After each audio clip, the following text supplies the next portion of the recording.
Okay, hey guys. Let's see. I think I have everything all set up. So I was a little bit preoccupied this morning because I was coming up with questions for the 24-hour stream, but yeah. So I will because I needed to come up with a list of things I was gonna ask because doing the stream on Saturday, I'm gonna be giving out ice and it's gonna be based on like a question answer format. So I have some fun things planned. But anyhow, that's for later. So today it is going to be all on the EU server, and instead of me playing, I will be spectating all of your guys' matches. I'm going to go ahead and open up the Raffle because I already see some people entering the name in the Raffle. But type in Raffle now, and then I will be talking through the gameplay of everyone. That is Shinkaigan's version of paperwork, yes.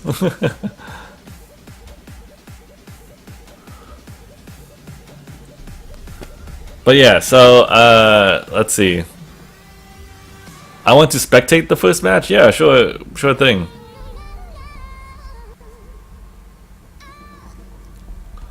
Let me go ahead and get some people up in this thing. So again, if you're new to the stream or don't know how this format is going to work, so I'm going to be watching you guys play, and instead I will be commenting on everyone's gameplay, and you can tell me if you want to focus on your focus from your particular point of view, and I could try to give you some tips that I think that might help improve. Let's see, and if you can't watch and play at the same time, and most people I think can't, I will be posting this later on YouTube. I've added your EA account. Oh my gosh, you actually know about my EA account? Surprisingly, I don't lag that bad on that one. Surprisingly. Okay. So again, because I'm going to put this on YouTube, song requests will not be on right now because copyrighted songs make it very difficult for me to put on there. You watch me so you can learn Taka, right? Of course. How to join the game? So if you want to join, type !Raffle with your in-game name. So you can see other people doing it in there. !Raffle in-game name.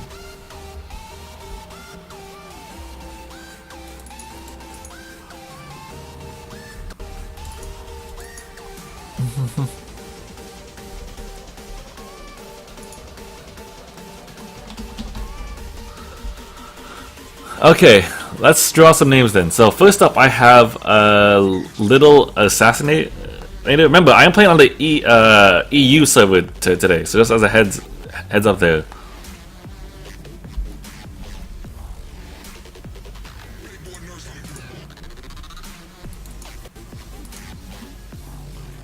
Sure. This is only for the EU server, yes. So, I'm waiting for a Little Assassinator to hop on.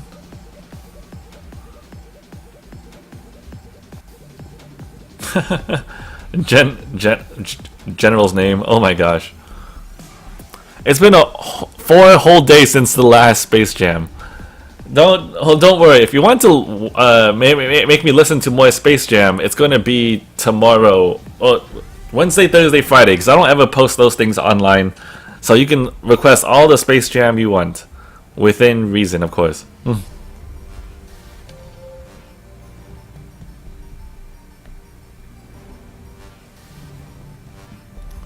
well, I don't see him on right now. I will wait on that one though. So draw Himmelstein, which I do have. Pickle Train, which is Panda Bio. Didn't you have a different name before? I distinctly remember that username.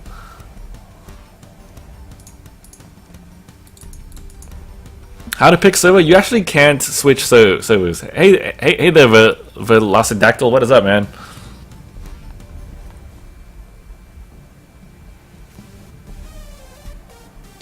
Oh, Little Assassin EU and Panda Bio. How did I not have Panda Bio on my friends list? I swear I had you.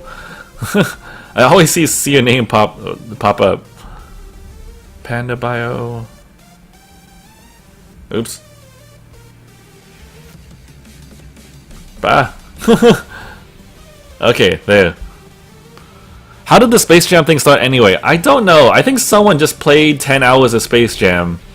It was, considering that it was 10 hours, it must have been a dev, or not a dev, a mod. And I don't remember exactly how it is. I love to play CP Glaive. If you can show me how it works, I've done it and I've won that way before, but I don't know if it's the best build. All right, I have Buja, which is Panda Power for the win. Let's see. Ode 2001. Oh wow, I actually accidentally invited him, and now I'm actually going to invite him.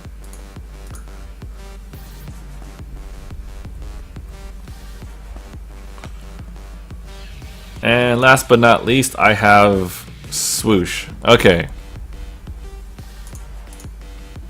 It was totally Dart, yeah. It probably... I definitely know Dart is solely responsible for Mudkips.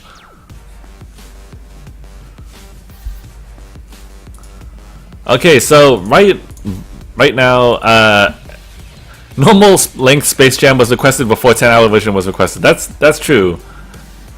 Now, if anyone can remember who actually put that on there. I will full screen it. I am SCA sir, but I love Shinkaigan. Aw, thank you, wrong enemy. By any chance, are you doing NA games today? No, I am not. Today it is on. Last week I did NA server, so this week it's going to be all EU.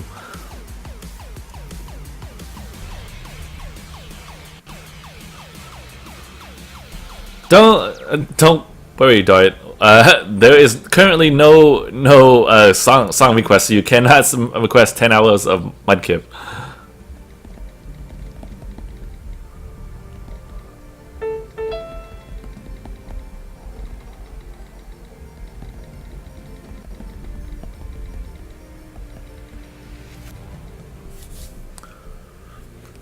Keldegar requested it? Is that true? Man, because that was a while ago.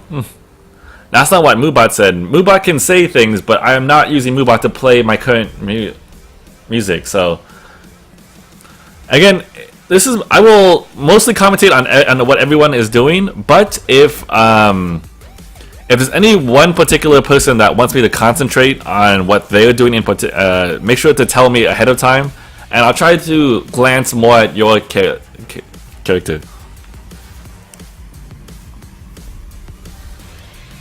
Oh, I think my chat bugged out. And if that's the case, I'm not going to be able to say anything to anyone anyway. So I hope this is balanced. Good luck, guys.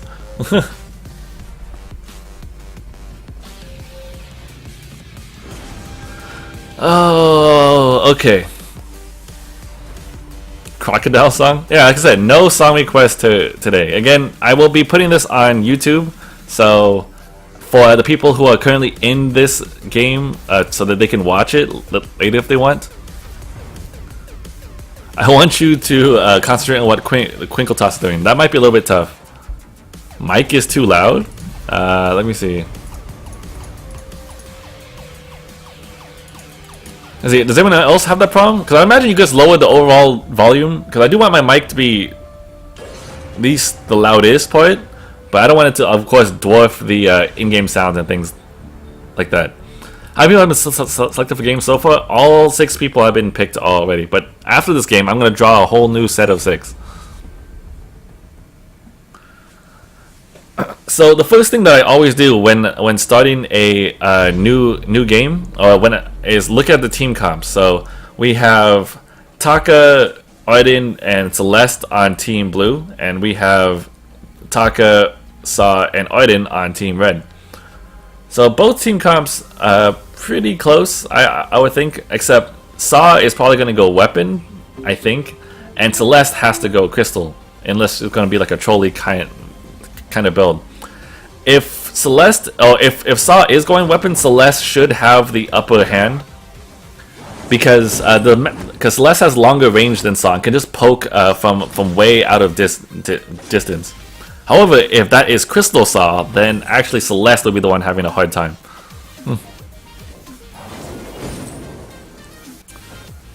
Can you turn on your donation overlay? Yeah, sure. I forgot about that. 1 second. There we go. Okay, cool. Both sides have similar starts. I'm interested because Little Assassin actually started off with boots, which I do see some Takas do. They use it to usually flee away if there is a fight going on, because again, the early game of Taka is really not that great. It's up until 6 when he starts to do starts to be strong. Wow, I think I missed a kill here. What happened? I wonder. Like I said, Celeste, you should have the upper hand on this one, but that early, I'm awfully surprised about. I imagine some tower dive may have went terribly wrong, or suppressing fire at the wrong spot, but otherwise, I don't know. That is unfortunate. So, as a laner, what you always want to keep an eye out for is around the 2-minute mark, both sides of the jungle tend to get cleared, and they walk back over here towards this center area. You should be ready to help out your team just in case. Because more often than not, those two teams are going to meet at the jungle shop. Wow, he managed to get away. Arden is super tanky in the early game. I would not focus him ever at all unless you can help it. Is Saw AFK? No, Saw is in fact here.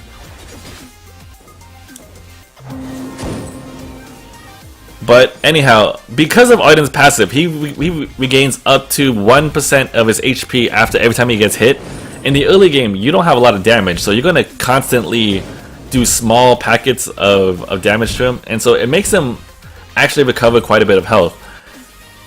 So in truth, they probably should have focused the Taka. Even if Arden was already down to half, it's way easier to kill Taka than it would be to kill Arden.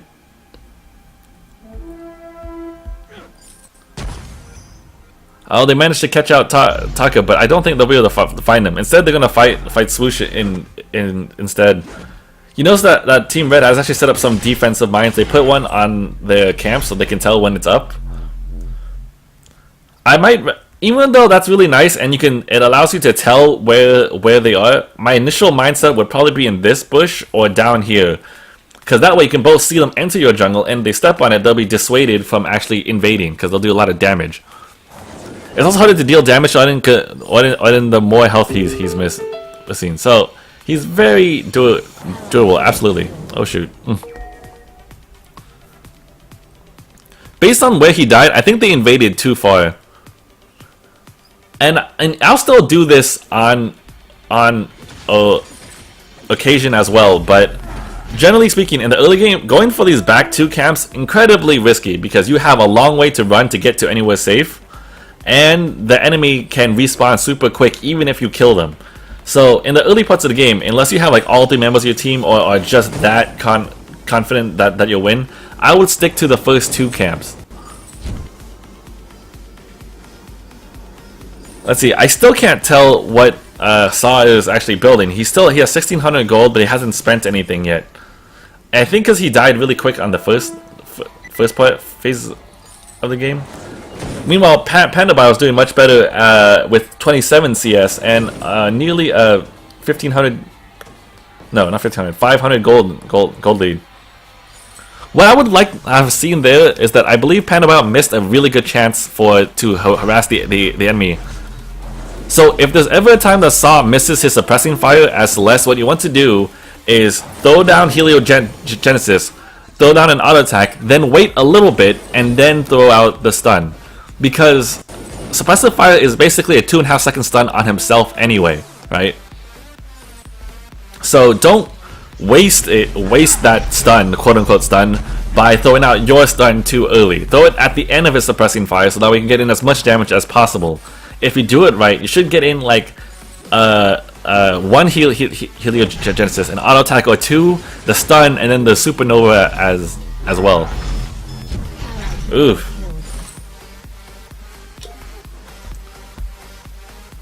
See, I see. Okay, from what I saw from there, they're just too low HP, and Taka is now 6. He's been leveling a lot more than the other team has. You can see that Little Assassin and Himmelstein only level 4, which is why they're so much stronger right now.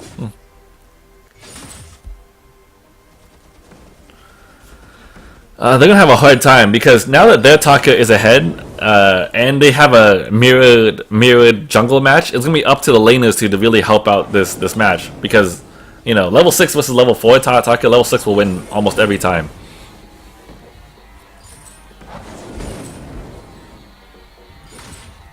I can see that, first off, Team Blue focused more on invading, but they were getting weakened and they couldn't farm all that well anyway. You saw that they spent a lot of time trying to chase Arden a few minutes back, but they didn't even pick up a kill there.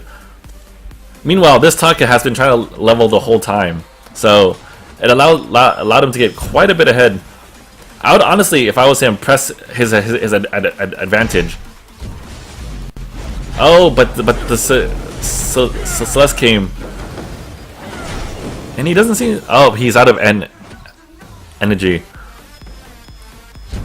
If you're gonna go invade the enemy jungle, you have to keep an eye on the enemy laner and have a good sense of when they're gonna come help, or if they are gonna come help. It's often dangerous to fight up in this area right here because the enemy laner will can come down awfully quick if they're paying attention.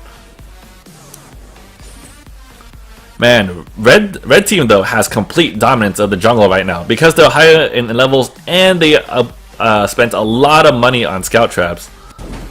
Oh wow, is that lag? No, and that's gone. Oh, but Taka came and took out Celeste. Anyhow, back to what I was saying. Look at how much red team has invested in scout traps. They have everything. They can basically see any movement that blue team makes into the jungle, or maybe into even their own side, or blue's own jungle as well. So all these are excellent placements. They placed a scout trap between the shops so you can see when people cross. There's 2 scout traps practically in every bush, 3 in their tri-bush, one on their camps, like one even way back there. They want to know absolutely when anything is going on. And you'd be surprised, in the early game, scout traps matter so much more than what people give them credit for. They give you vision, and not only that, they help decide early game in encounters. Oh, I think they can actually fight this one, but they have to be a little bit more careful. Ah, oh, shoot. Saw, a spun up Saw is pretty dangerous, but I think maybe it's less like those scout traps. If Celeste had dropped a Heliogenesis, then backed off, and then let the Saw hit Arden, Celeste might have had a chance to drop a second one and do the supernova.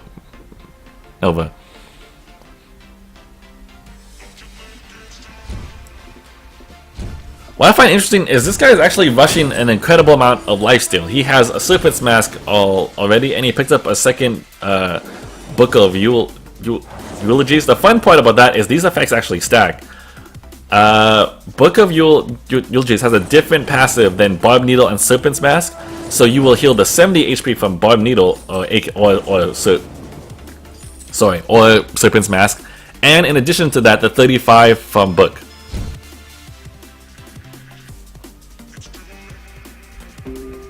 I don't know if I necessarily like this build, but in truth, if there's ever a time for it to work, now would be that time. Because the enemy team only had... Actually, no, that's not true. Okay, so I was going to say that you might not need a reflex block this game because they don't have a lot of reliable stuns, but I forgot that Celeste actually has one. So if I was that Saw, I would at least have one reflex block. Make sure to block the stun off of... Ooh, jeez. Off of Celeste, and after that he is golden. It doesn't matter if Arden throws up the wall if you can just kill everyone with you.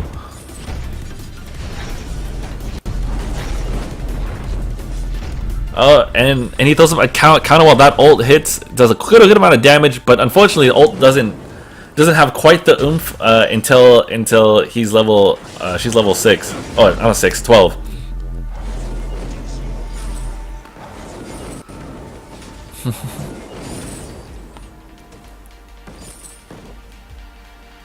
Meanwhile, if the problem here is Panda Bio is actually out of energy. Meanwhile, Ode is gonna probably heal up from just sticking around. And Serpent's Mask plus Book of Eulogies means he's healing like 105 per kill? Yeah, 105 per kill on top of the lifesteal that it already gives you. You can't really block Celestine, it's unpredictable. That's not true. It has about like half of a second of delay, and you can usually feel it out. First, Celeste has to get into shorter range than it would be, or get closer than she would normally go when she is casting her A skill. So that's the first telltale sign. Then after that, she has a little twirly animation. It's kind of hard to tell it apart from her ultimate, but the difference is you won't see that circle on the floor. So as long as you're ready and you're anticipating it, you can block it in time. Oh, almost! That was so close. That Celeste actually tried to go snipe out that Taka. It was a good guess.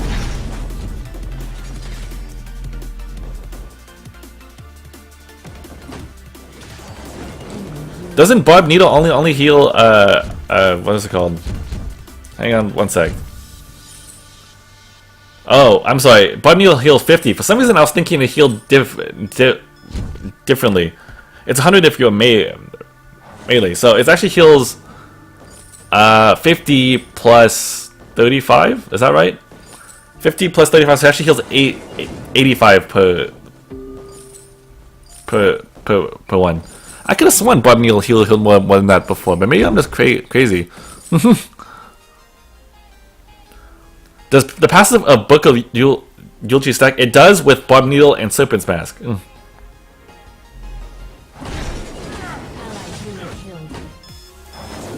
Oh, that Scout Trap. Saw can probably actually fight this one out, but Swoosh needs to head towards his Saw. Remember, Saw is not very mobile, so by trying to chase after them, he's just doing himself injustice.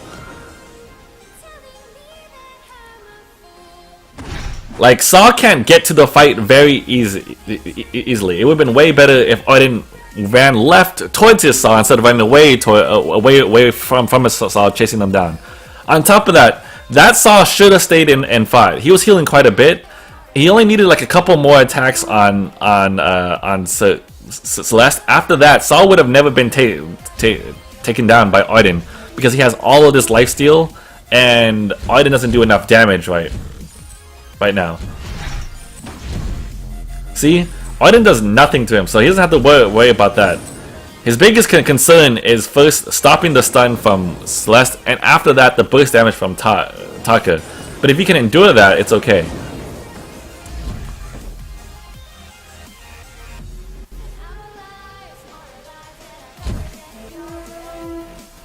Also, it's good to know the relative cooldowns of most of his abilities. I believe level 4 Core Collapse has a cooldown of like 10-ish seconds. So, as long... Oops. Oh wow, it looks like they went for a tower dive there. Man, it's hard to get all of the action in this, surprisingly. Did I miss much? No, Kilo. We just started, man. So if he was able to reflex block that, I honestly think he could have won 2v1. Jumps it to around 10. That 12. Oops. Was it 15 seconds?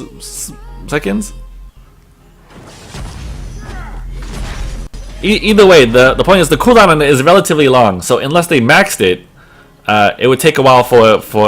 Oh wait, now I remember. It's 2 clockworks make level 5 Core Collapse into a 5-second one, which means it's normally a 10-second, which means it'd be like 15 seconds. Either way, the Core Collapse cooldown is very long. So just know that after you cast it, you have a lot of time. Shouldn't you have so much swag? What do you mean?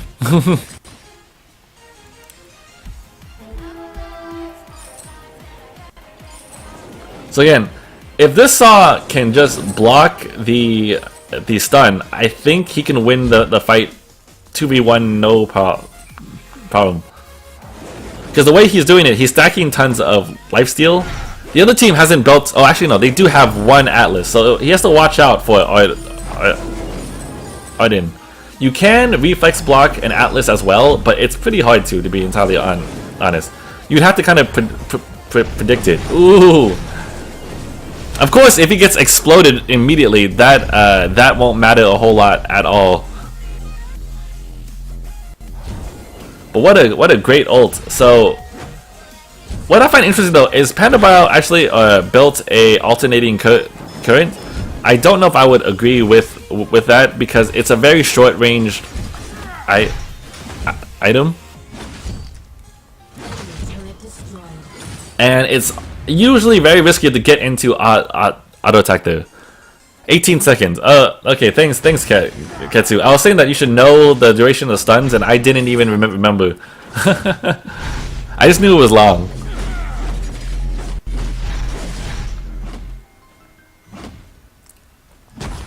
So what you kind of saw here was what I was sort of talking about in my solo queue matches. There was a sort of a disagreement in what people should have done. Two people continued, the Taka and the Arden on Team Blue continued to push towards the towers. And meanwhile, the Celeste on Team Blue decided that it was probably better to go for Kraken. So they kind of split up, and then not a lot got accomplished there. And then they got picked off because, again, they were separate. I mentioned that it is better to be wrong together than to be right by yourself. It is a team game, and you're much better. Whatever you're doing, your odds of doing it is much better if you're as 3. So make sure to go ahead and do that and group up when you can, even if you might disagree with the shot call that is being made, because really you're not helping your team all that much. Shin, can you spend spectating today? Do you want to do next game with Ice on the line, sponsored by me? I'll email the devs after the match. Ice on the line? Oh, that's interesting. What exactly did you have in mind? You mean like if people who play in the next game might all get Ice if they win? Because if that's the case, yeah, we can go ahead and do that. But anyhow, I was mentioning something about the right and wrong thing. Notice that I put it in air quotes, right? That's because right and wrong is often subjective. Ooh, that ult did so much damage. Oh man, okay, and anyhow, I put it in quotes because, you know, one person's right is another person's wrong. Like to the Celeste, what they were doing was wrong because they didn't go for Kraken, and to Taka and Arden, what the Celeste was doing was wrong because they didn't go to towers.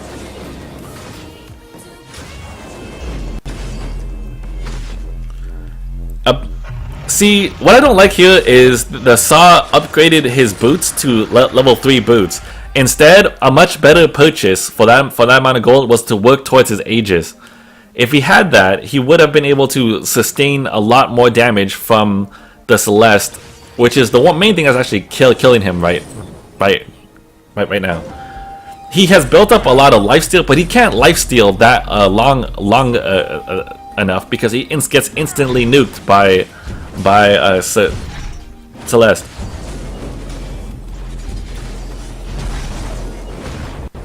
Oh, he managed to get up, but that Kraken is still willing them. Plus, if that Taka goes down, they're in bad news. Okay, that tower is going to go down. Kraken's at about half health. They're going to take at least one more tower, guaranteed.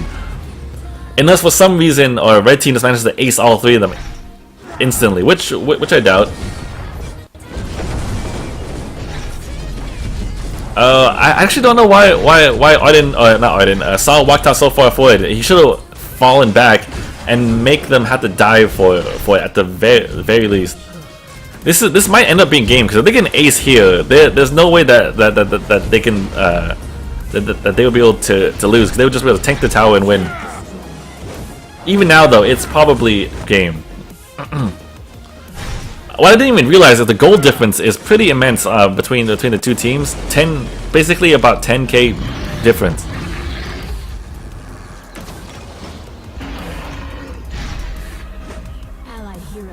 Holy cow! So let's check out the end stats. The CS difference is actually not too different. Like Saw versus Lest, it's 123 versus 107. Over a 20-minute game, 20-minute 15 CS deficit, not that bad. But let's see. It's mostly where but yet the Celeste had so much more gold. That's probably because they had like 5 towers, which accounts for like 1,500 gold plus a lot more kills. The blue team jungle was also significantly ahead of red team jungle, surprisingly, because red team actually had an advantage in the early game, but blue team managed to pull ahead and make some more important plays. Anyhow, you want to check out builds? Here it is. So, Virus, you mentioned that you wanted to give ice out to this next match.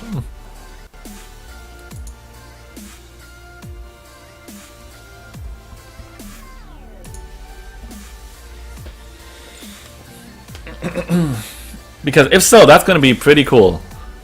But let me first confirm with him if that's the case, and then I'll open up Raffle. Raffle is not open yet. I want to see how Virus Forever would like to do this, and then we'll see. How much gold do you get for killing a hero? It depends on the level that they're at, and I believe the kill streak.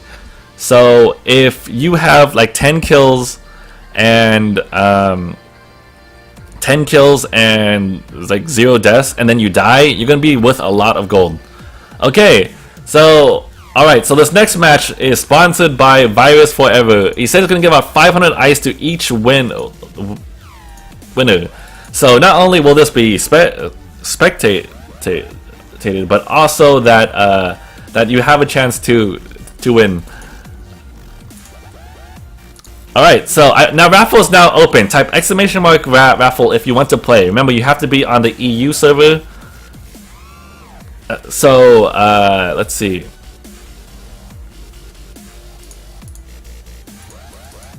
What is Panda BIOS tier? I actually don't know.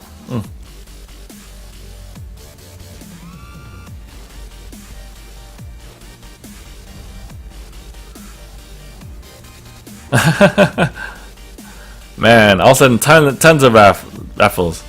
Well, let me see. Virus Forever, did you want to spectate this game by any chance? Because it seems only fair to ask you if you're the one that's sponsoring this one.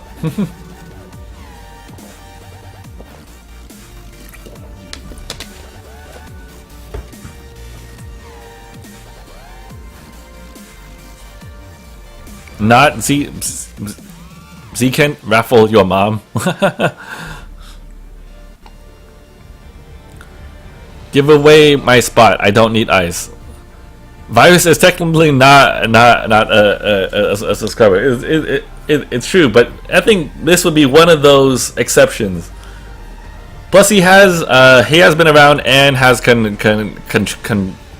supported the stream quite a bit in the past too. When am I playing NA server? Tomorrow. Tomorrow will be viewer games. Alright, let's go ahead and draw some names. Which was the person that asked me if they wanted to spectate? Let me double check my...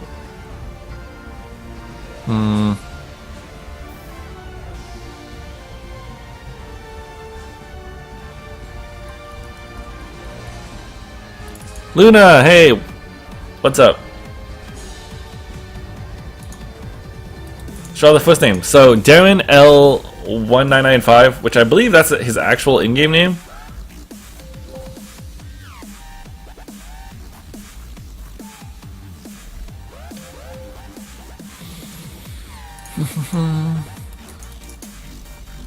Exceptions VG, definitely exception. So Darren L95, okay, got him.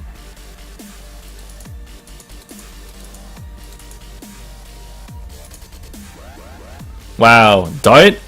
Dart, did you actually want to play?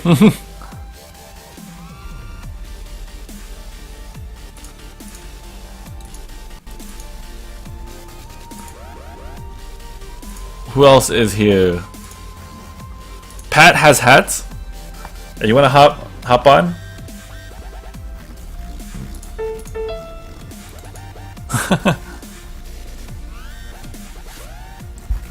So for this particular match, I won't have people give away their spot. So if Dart doesn't want to play, I'll just draw another name. Yes, Dart, you actually did win.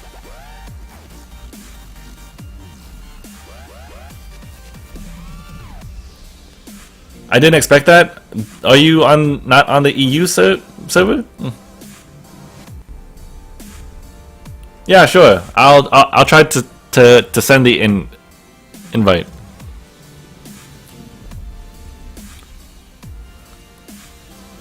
Just because we're on the topic of ice and the fact that Dart won this spot and he's a mod, that's gonna be perfectly fine here. But on Saturday, when I'm giving out ice, my mods that know me in real life will not be able to win because a lot of these questions I'm gonna talk with them about it. So that wouldn't be a lot very fair now, would it? But the other mods such as Ketsu and Banter, they are perfectly fine and are capable of winning ice if they so want. You can't have ice. No, you can't have ice, Nistia.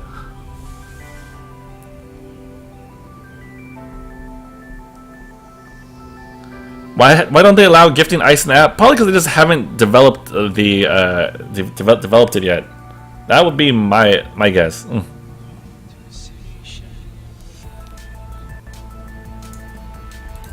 I have RJ and Scully. So Scully VG, what's your in-game name?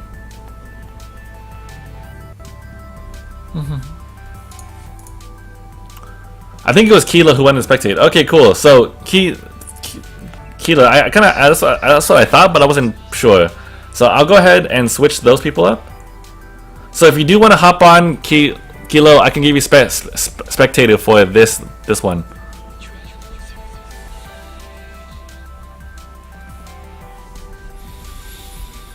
In-game name is Scully. Okay, sounds good, man.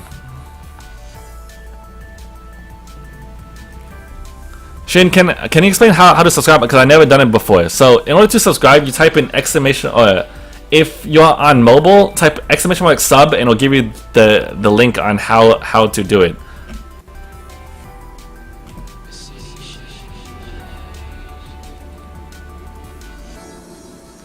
RJ.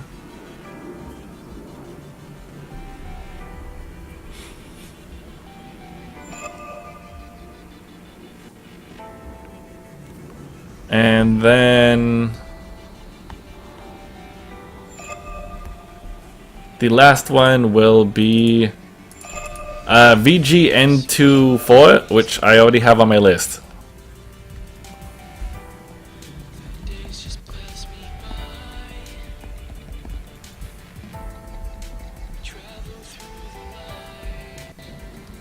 Remember, this match is sponsored by Virus Forever.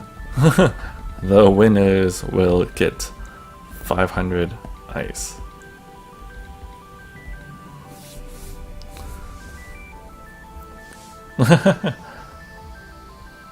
Let me try and write an N2 and Kilo.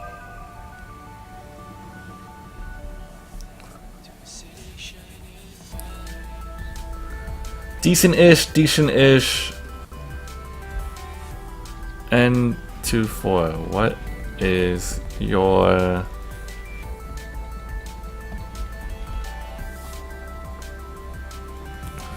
So supposedly, based on this, SA Silver, RJ is also SA if I recall, so they're both around the same tier.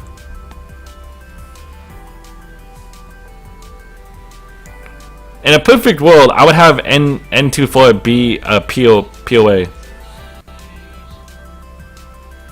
Incredible? Which one was that one?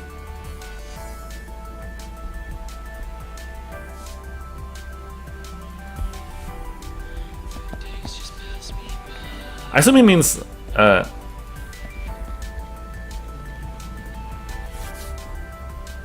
amazing, probably. Okay, so I'll give him. Let's switch up this, and we'll be like that. Okay.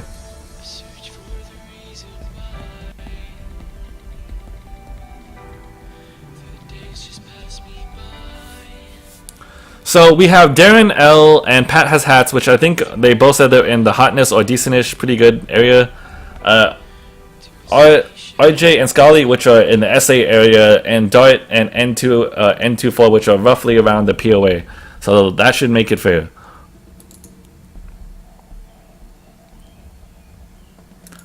I call dibs on Spectating next time Iraqi Zoro plays in your channel. Sounds good, hot sauce. Just he's incredibly good. So if you actually missed that match where that was the case, he actually micromanaged like his own team.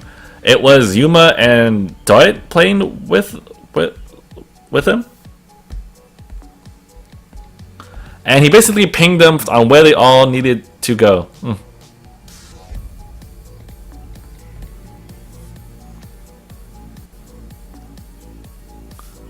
Hang on one sec. Okay, cool. Is that not fair? When was that? That was I believe on Fitness Friday stream. Basically he pinged Dart and Yuma where to go at any given time, and it would work out perfectly, and we would die. Or by we as in me, my team would get annihilated.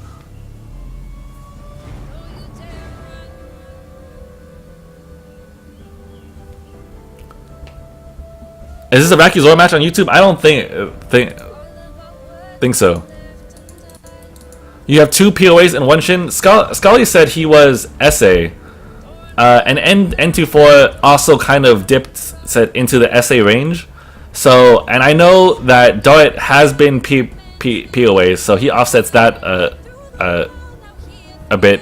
And RJ is in that kind of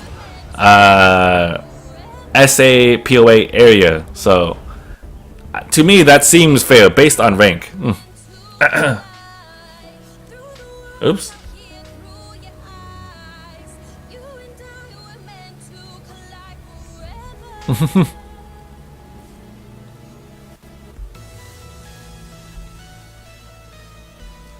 I don't think that's what they are saying.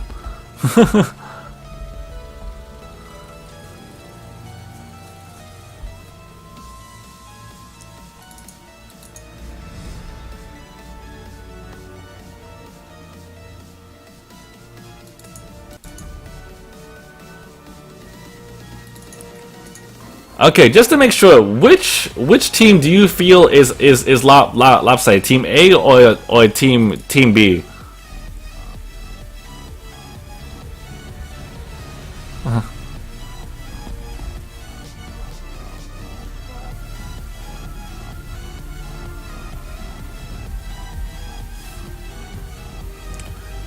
POS is okay, so team A you feel is more lopsided. Okay, I'll switch that.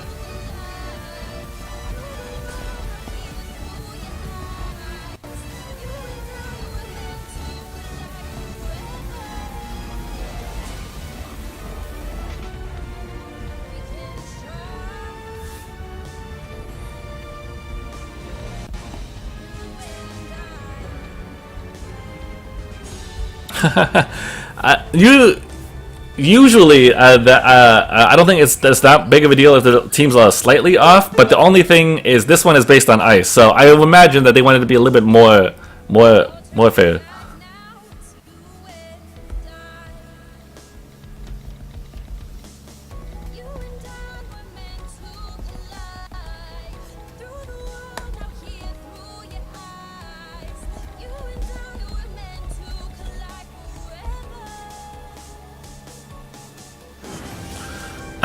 I want to do Vain Glory cosplay.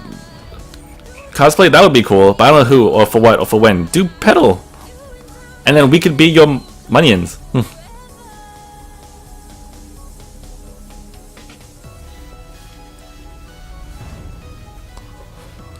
I'm interested to see how this works. I know RJ primarily plays Ringo, so this is gonna be interesting. So they're gonna have 2 laners.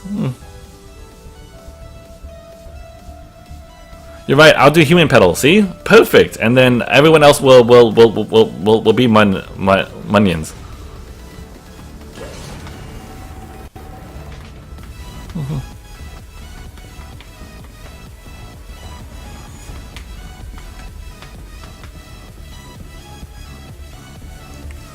I'm curious to see how this one will work. Yeah, I definitely see that it is a dual lane, but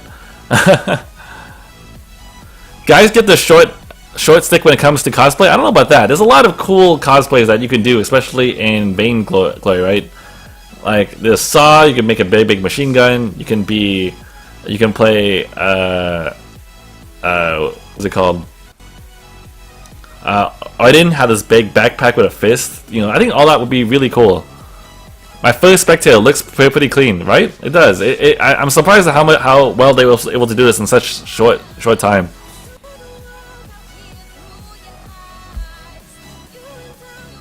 Is RJ DC?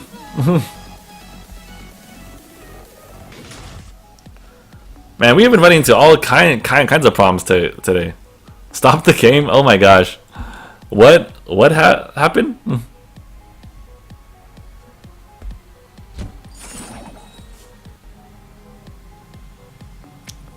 I did Arden for the Twitter PAX instant cosplay. Oh, do you have a link to that? That would be cool. My game glitches. I can't see my character. Oh boy. Okay. Well, that's an interesting one. We'll try to redo it then. If anyone who's watching the stream just throw up a surrender or something, we can go ahead and redo it.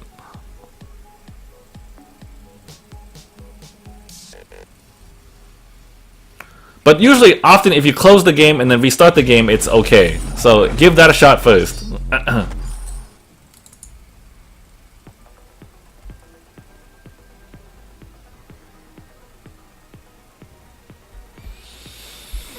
I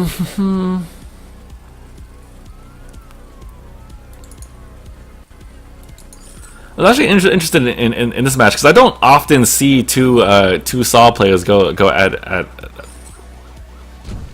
at it.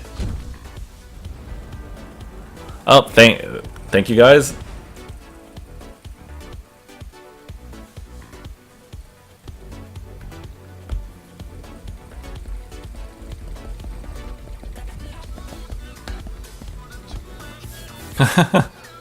Maybe he doesn't want two lanes. It's possible, but I don't want to assume that of anyone. I'm actually awfully impressed by that impromptu Arden cosplay. In particular, that backpack part looks pretty good for something you just threw together. I'm impressed. I definitely hope you won ice for that one.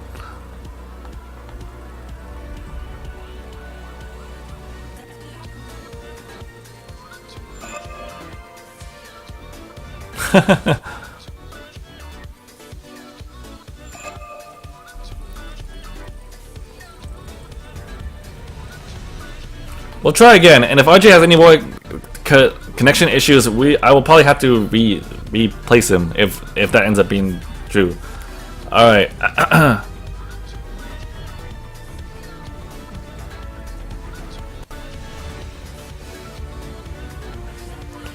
Stripper Taka skin or Riot? What would that consist of? Would he be like a Chippendale stripper? Would he have like the little like collar thing and cuffs and be like shirtless?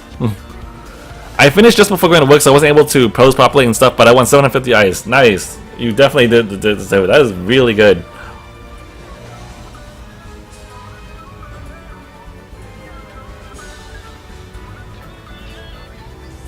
Okay, I want to get this match underway. I will actually... Okay, what is going on?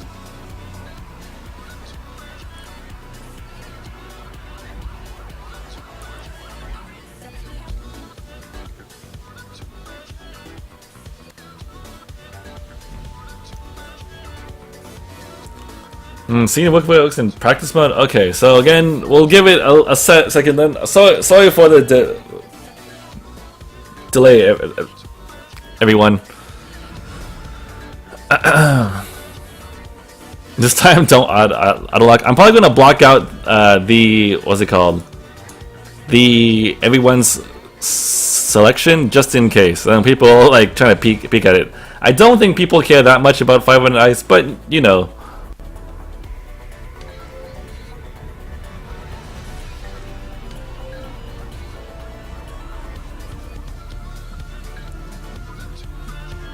Okay, let's try to give him another invite and then let's get this going. Welcome to live television, I know, right?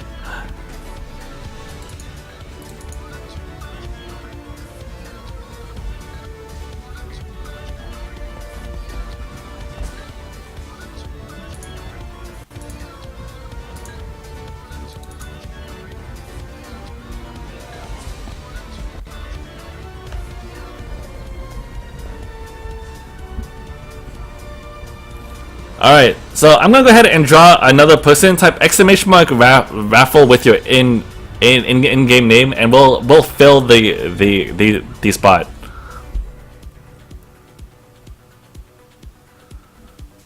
What a very strange bug. So we'll go ahead.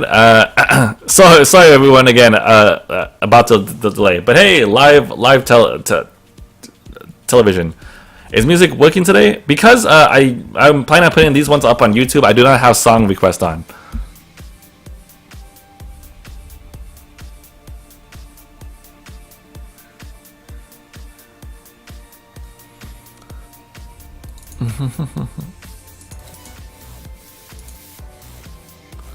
Oh, this should be interesting. So the winner that I got is Pakipaw. So go ahead and hop on. That should. I was actually a little concerned about that one because I was like, I wanted it to be fair because I need someone about as good as RJ to possibly replace, and that actually worked out very nicely.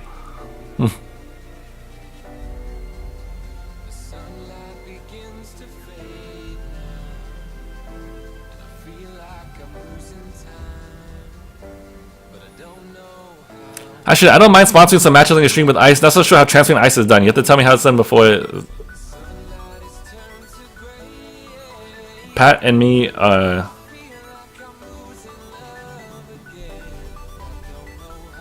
Can you switch me? We could do that.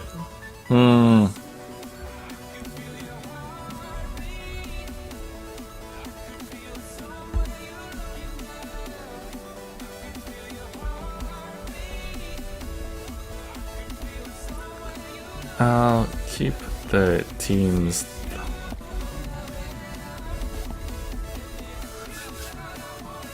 Pakipaw is Vanguard rank. His Taka is in fact very scary. So I'm actually probably gonna be watching this match, not necessarily for everyone else, but I may be watching Pakipaw just so that I can pick up some Taka tips.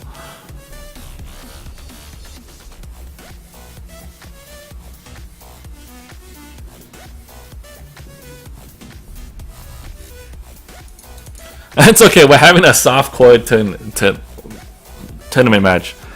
And by the way, the person asking about sponsoring with Ice. I believe the devs can transfer Ice from accounts, but we'll see how. I myself don't entirely know how that process goes. Anyway, oops, this one. Okay, so no one can see.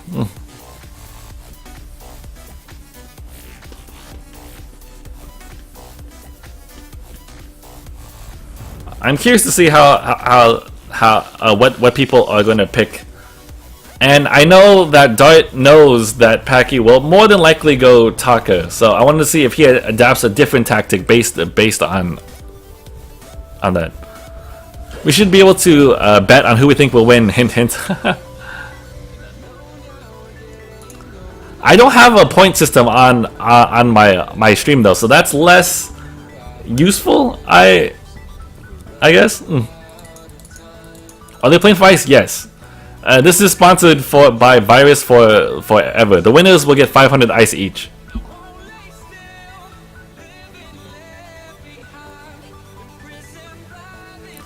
Alright, so now that we look at team comps, so blue team Saw, Koshka, Catherine, and red team has Saw, Arden, Taka. The early game definitely goes to blue team. Just by Koshka in and of herself is a very daunting force. So, like, I would think that they would want to pressure the other team a little bit harder in the early parts of the game, just to maybe keep Taka down.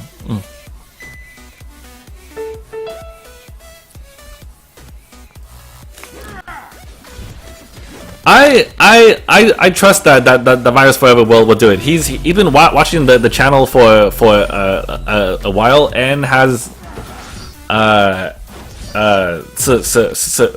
supported the channel. So I do believe he'll do it.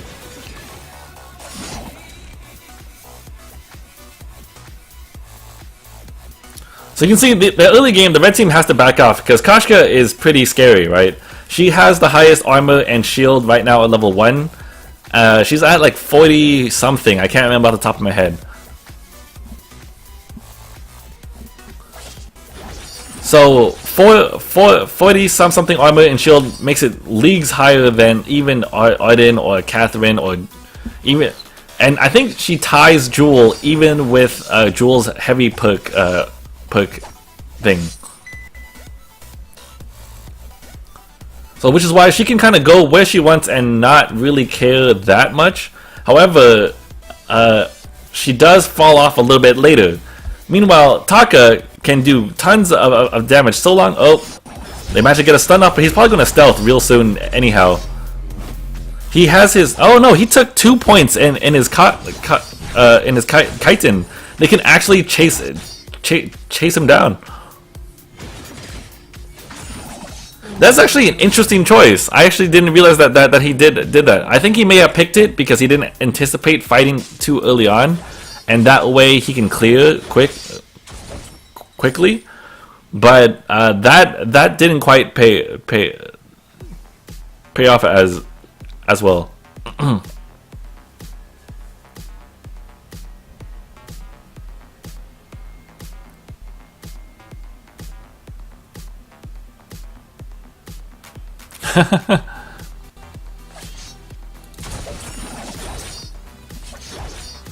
Don't worry, guys. Like I said, Virus Forever is a cool guy. I have no worries about that. That he will keep his word.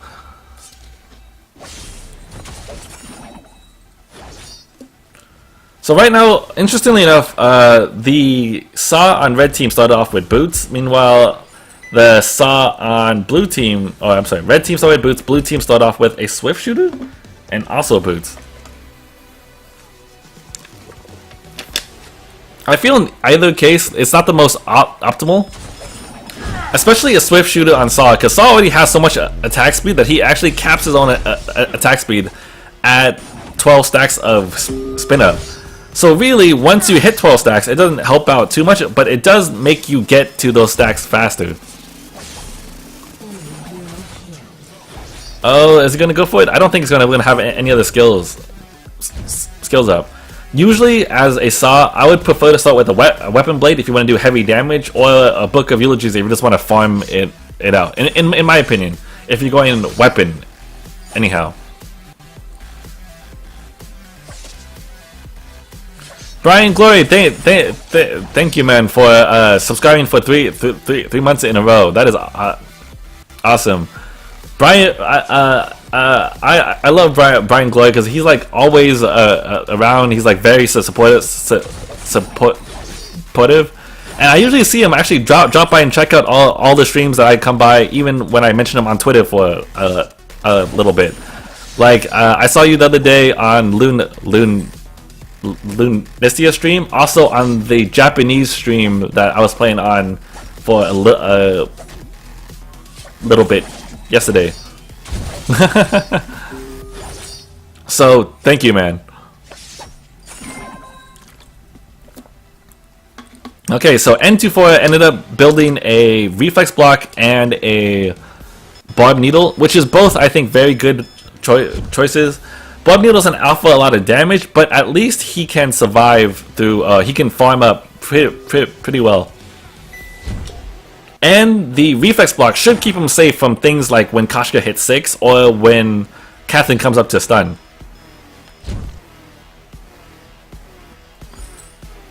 Meanwhile, Darren built a weapon blade and a book, so he now has some damage, some attack speed, and some life steal. So he has it split across all these items.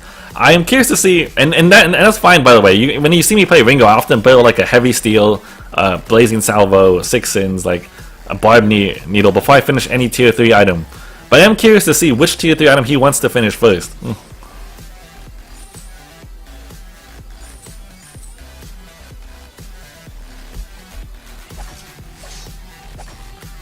This is going to be the critical junction though. Blue team has been putting a lot of pressure on red team.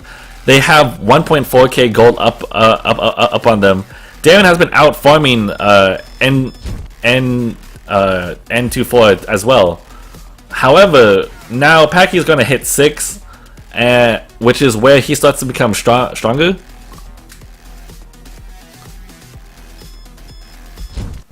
So I am curious to see if that will actually make a big enough team fight where they can start to sort of come back.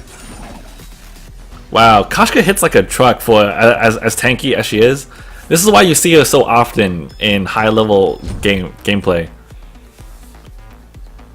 Like if I recall, in a lot of matches, I see Koshka, Arden all the time. On the EU matches was mostly Koshka, Arden, or Arden Cruel. And on the NA matches that we played on King of the Hill, I believe also had a good deal of Koshka in it.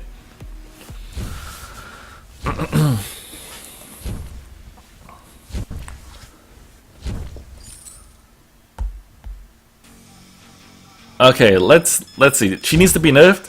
I believe she does need a little bit of a rebalanced. I know they wanted it to be more of an assassin type character, but the thing about that though is that she feels more like a tank than anything else, oddly enough. Oh, that Saw's gonna get taken down, but Koshka is out of energy. But he got stunned. That Catherine stun, when it works, is actually pretty devastating. I believe it gets up to 1.7 seconds of stun. Considering that at level 5 it has a relatively short cooldown and often they build aftershock or clockwork, it's really I was gonna say disabling, but that's obvious because it's like a stun. Oh, Pat has hat stole it. I think they made a big mistake there. In particular, they could have secured it if Saw had used his roadie run. Oh, and that's actually a huge swing. So you notice the gold lead now is basically has been equaled out. Oh wow, they got like 500 gold off of that kill. So remember when I mentioned debilitating? Thank you. So if you remember what I said before, the gold that you get from a kill is based on how well they're doing. Scully was 5-0-0 at the time, so when they finally killed the Koshka, they got a ton of gold off of it. Whoever killed her, I don't know who got it. I didn't quite pay attention, but they got 500 gold for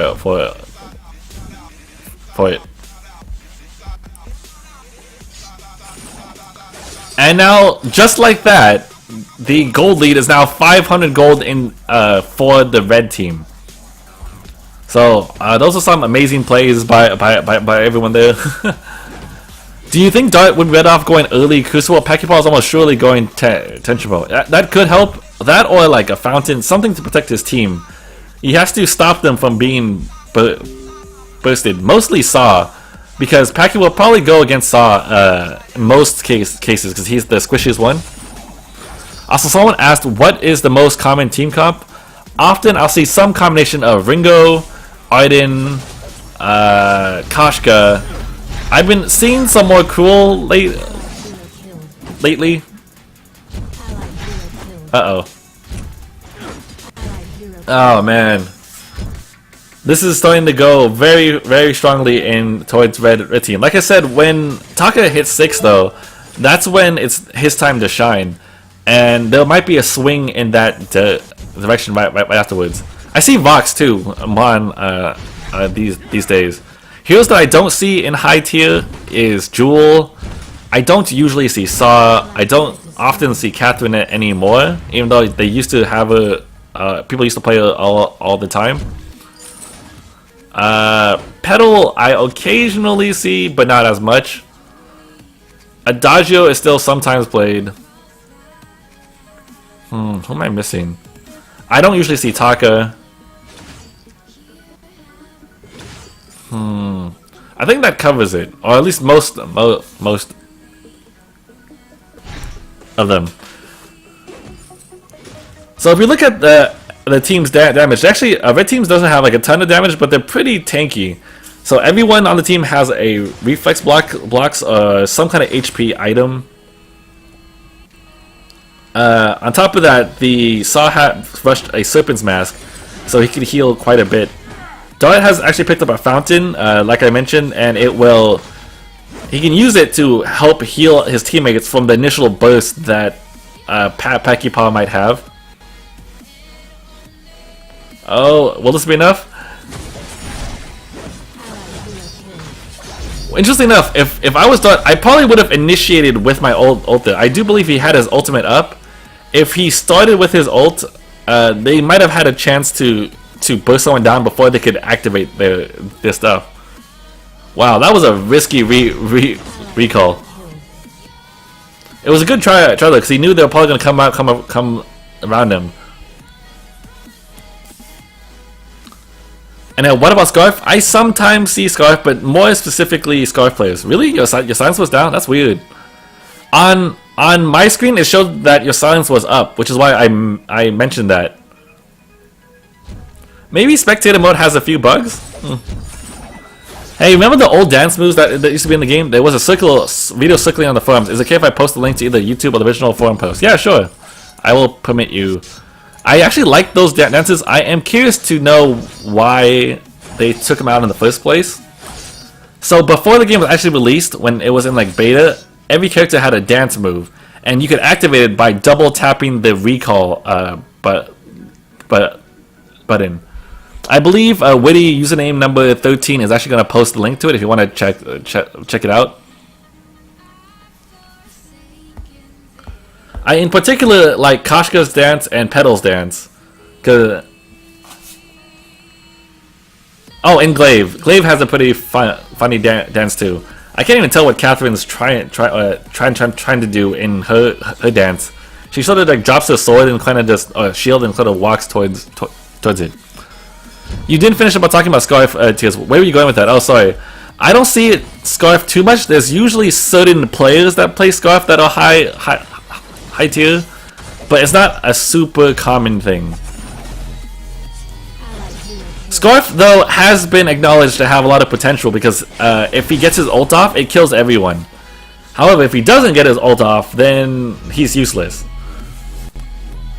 He's a very binary and polarizing character, so that's why I feel like some people may not like trying to bank on that or play him. But when it does work out, it works out fantastically.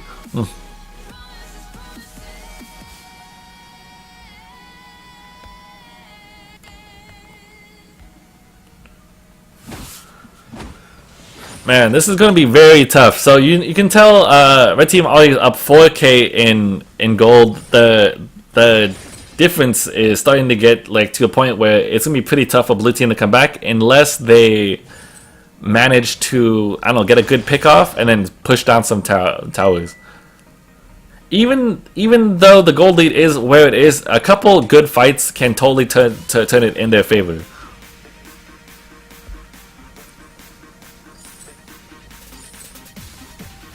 This is why I'm always a fan of never really giving up. So the level difference though is actually also not too different. It's 11, 11, 9 versus 10, 11, 12. So a couple levels across all of them. If actually, let me see. Dart has all his important skills already, so it's not so important that he levels. He has his max level on stun, 2 points in silence and 2 points in shield.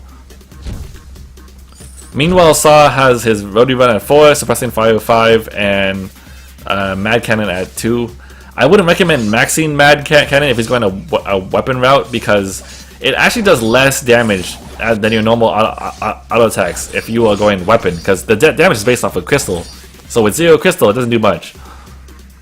Do you believe that literally any character can do well in higher tiers? It's the player, not the character. Or do you think some characters are generally not viable?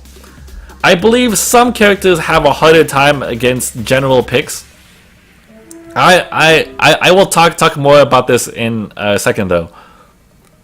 But because the way the game is currently, with the whole blind pick system where you can't see what the enemy team is picking, they can't see what you're picking, and you all pick at the same time, certain characters are just safer picks than others. An example of something like that would be, Saw would be a pretty good pick against a team that doesn't have stuns, right? But because you never really know if the other team has stuns or not, and oftentimes that they do, it's not necessarily the best pick. You'd rather go with someone like Ringo, who is more well-rounded and better against most of the cast.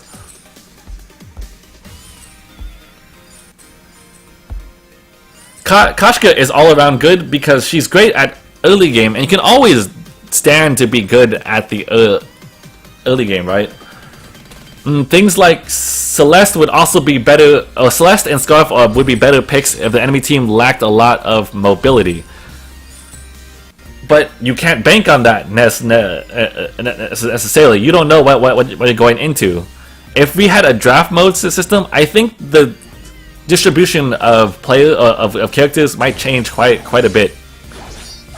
Did you reach SA Gold and Q Solo yesterday? No, I did not. I actually had a tough time that yesterday. I believe my count is now 56 to 10. So I feel like I'm close, but not close enough. What blue team needs to be careful of is they don't have any flares left over. Oh, that damage. That's actually really good. They managed to stun lock Packy before Saw got taken down, but it wasn't enough. All that's left is Dart. Unfortunately, it looked like Saw may have lagged a bit, or something happened there. Either way, this should be a pretty free Kraken. Shinkaigan, I see that people usually leash the first health creep and then the two twins together and try to attack them at the same time. Is the reason to clear faster, or is there another reason? It's to clear faster if you have an AoE attack. Things like Kashka can use Twirly Death, hit all three, which not only damages them all, but it also gives you 3 stacks of empowered auto attacks. That said, there's not a lot of point in doing it if you played what was it called? Characters that don't have AoE. I'm trying to think of examples of that though. Like, I wouldn't recommend doing that with Glaive, because while Glaive does have a cleave, until you can consistently cleave with a decent amount of crit, it won't actually be that much faster, and you'll take a lot of damage. See, Saw has a Sorrow Blade and a Serpent's Mask. I wish I could actually see how much damage those Mad Cannon shells are doing, because I suspect not a lot.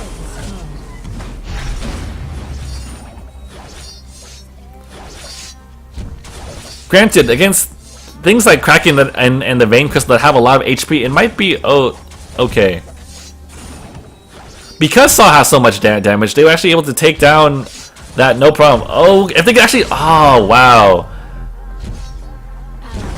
I think you can actually take these guys out. If you just attacked... oh, man. I know he was scared of Packy Paul looming in the back, but I think he could have fought that one out, because he has a Sorrow Blade Serpent's Mask, Blazing Salvo, which is much more ahead of N24. The N24 has an Aegis, but it mostly has shield. It's not that helpful against Saw, so he could just go ahead and shoot him down. And Paki, who was relatively low on HP, he could have stayed. He could have possibly taken him out even if he Betsu'd in, because it only take a couple auto attacks to kill him. I think. With that, the difference is still only about 3k. I believe they only took the tower, one tower versus the Kraken gold. So blue team is now only 3k gold behind.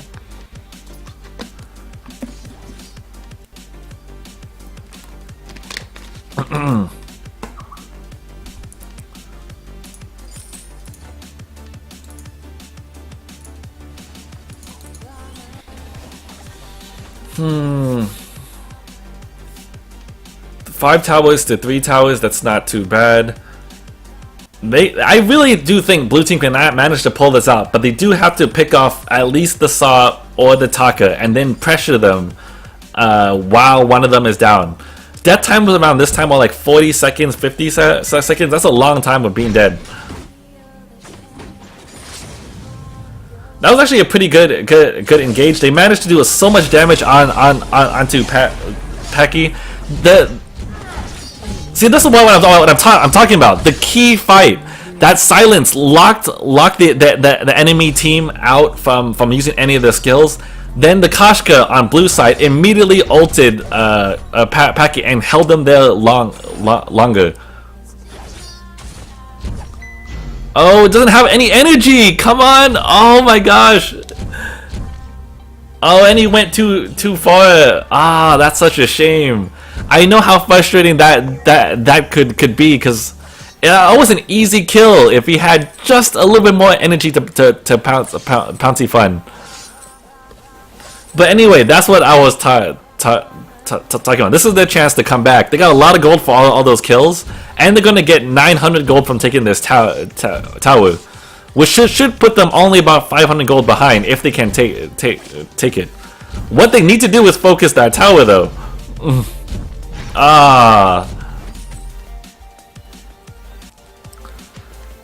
I do think Darren should have been a little bit more aggressive on that one. They didn't need to attack Arden. Arden has no damage.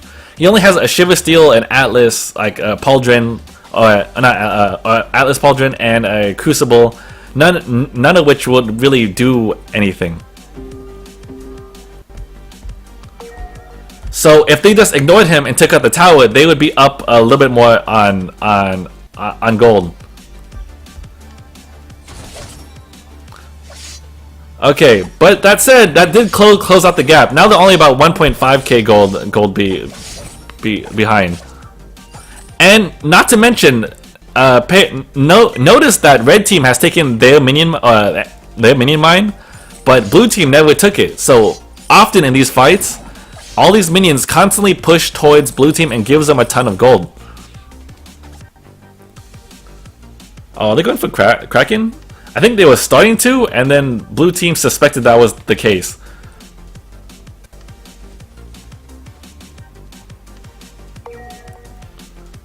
Interesting enough, blue team also has no vision anyway. You can notice they don't have any scout traps and any key points, so they're actually going in blind. I'm a little concerned for them because it's very easy for them to get picked off because of that. Meanwhile, red team still has scout traps. They're in that bush. How much gold do you get for killing a hero late game? Again, it depends on the kill streak. So if they're doing really well and they kill them, it'll be fine. That silence missed. I would disengage here. Oh shoot! That. Okay, so what happened there was, oh, he managed to actually take out that Taka. He got an Atlas. Wow, are they actually gonna do this? I can't believe they actually pulled that one off. That fight looked like it was gonna go really poorly. There's a couple things that I would have liked to have seen better though. Darren used his Rody Run a little too early, which caused him to lose out all his stacks.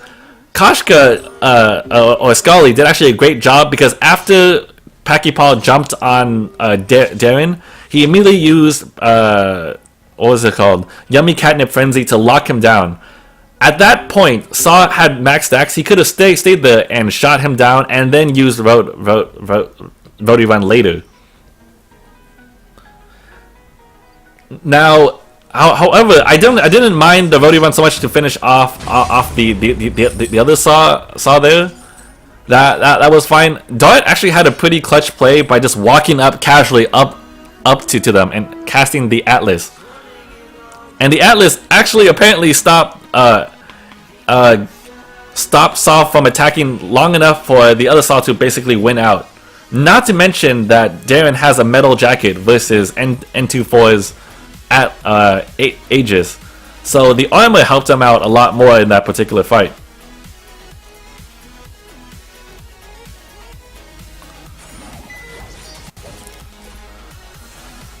Does anyone know when the new rotation is going to come out? It should come out today. I don't ever remember what time it is, but it will be today. And it's usually sometime during stream, because I just remember that always happens. Now, blue team is actually ahead in gold now, but they are down 3 towers. So the next mistake on blue team side will end it for them. They have to make sure to get this to execute every team fight from now on flawlessly. This is actually a really good match. I was a little concerned at the beginning of the fight because it looked kind of one-sided, but they managed to pull this one from behind.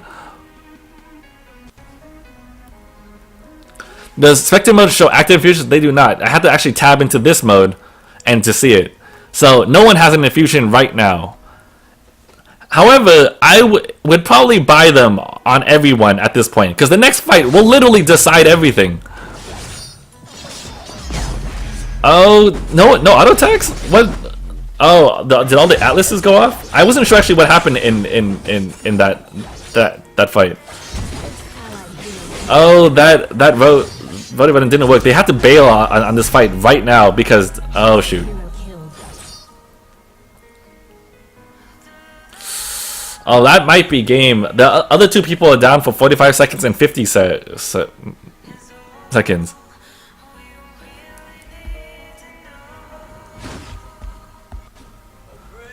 But I have to give props to Koshka's play. If you notice in all these team fights, I believe the Koshka is the main reason why that the Saw can live as long as he does, because right after the initial burst, Koshka will jump in and use Yummy Catnip Frenzy and lock him down for the 2.2 seconds, which is a long time. And on top of that, between Catherine's stun and silence, those things is what keeps Taka at bay. I just saw an infusion purchased on Koshka. I would hope the other infusions are being bought too. Because Saw does so much damage, and I believe they could actually take it out before the game ends, but they have to not die here, otherwise it's going to dive it.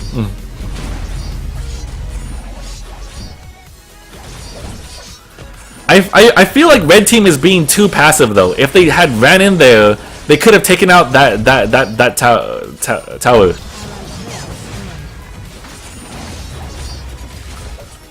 Oh, so close. Oh my gosh. That is so...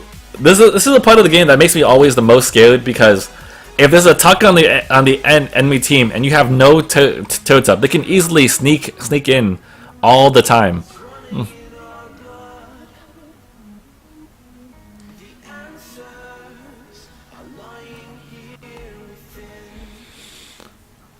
Could you learn any new Taika tips in this game? Not in particular. I guess I should have been more focused on it, but the team fights are going so back and forth that I had no time to actually focus on just one person.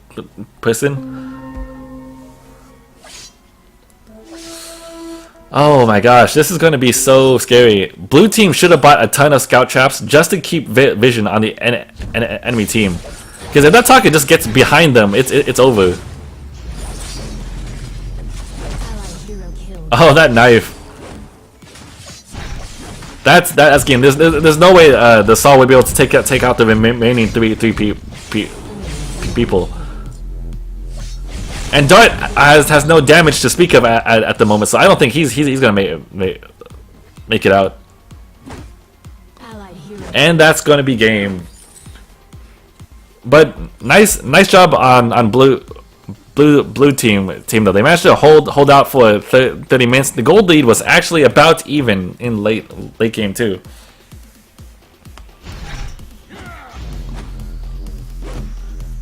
Interesting enough, Saw built a breaking point, which can kind of work if the team fights last long enough. But I don't think any of these particular team fights worked.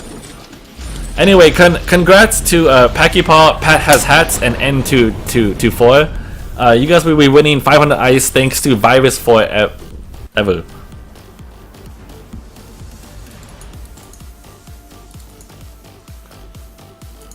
Let me go ahead and send a message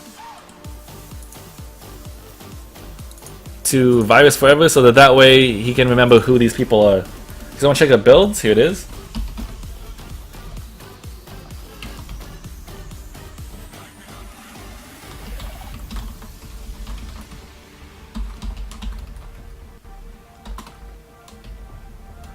Hats N24.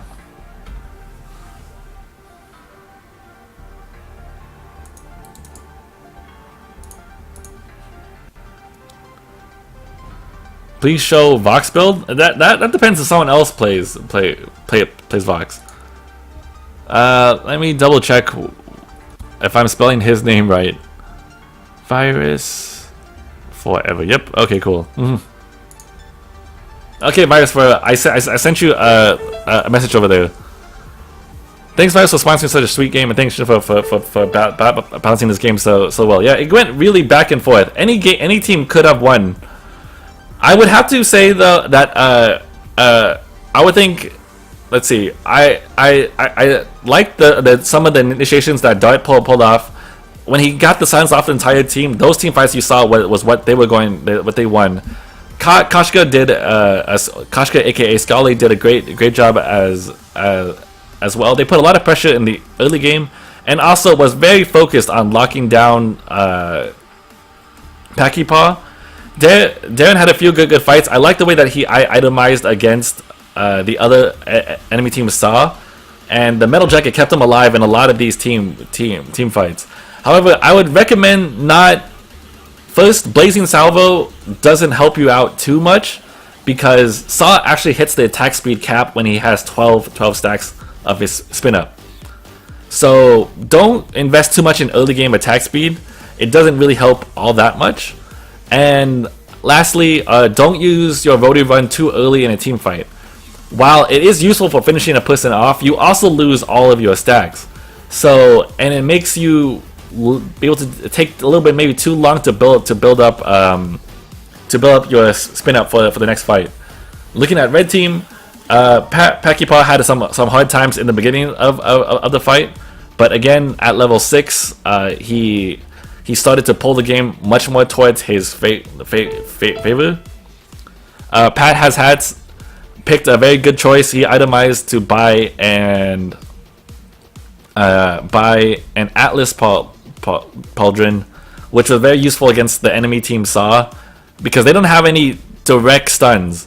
The only stun that they can rely on to possibly take him out was using the Arden ult and having him just walk into it, which isn't exactly a reliable game plan. So I do like that he picked up the Aftershock, which is a lot of damage, the Atlas Pauldron, which helps against the Saw, and N24 picked up a lot of damage. I like this build better because it has no attack speed in it, and attack speed is not particularly useful on Saw for the most part. I can see the breaking point build working. I have even done it before, but early attack speed doesn't help out that much. let's see. Your stacks provide some AC. AC? I'll go look at what the other means. Anyhow, and he built an Aegis, which I like because it's useful both for the reflex block against Catherine and Koshka, and also blocks the shield damage that Koshka would put out. Okay, so let's move on to the next game. I'm gonna go ahead and raffle off a new game. Raffle is open. Type !_ raffle with your in-game name to play.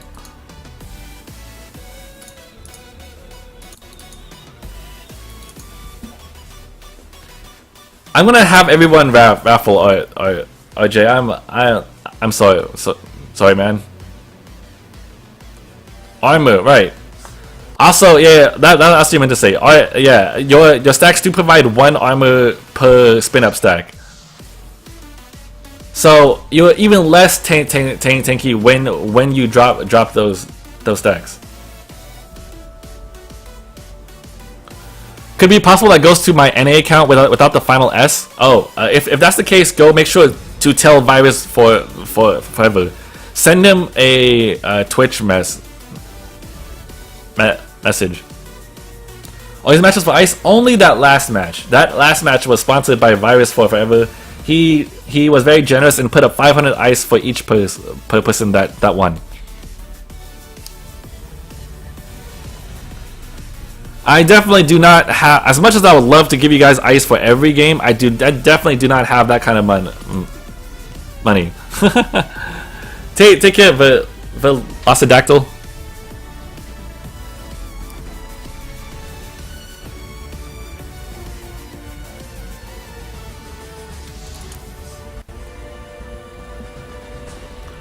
So the person that was asking me to spectate was Quinkle, right?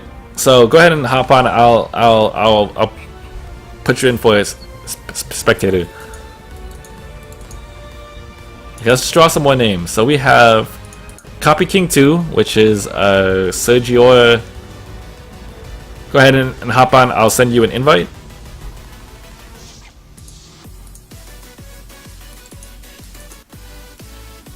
Okay, man. Take care, Jen. How much does Ice cost you? It costs me the same as anyone else, so go check this out. So 1,500 Ice, you have to buy at least a $20. Oh well, this is in Canadian, so.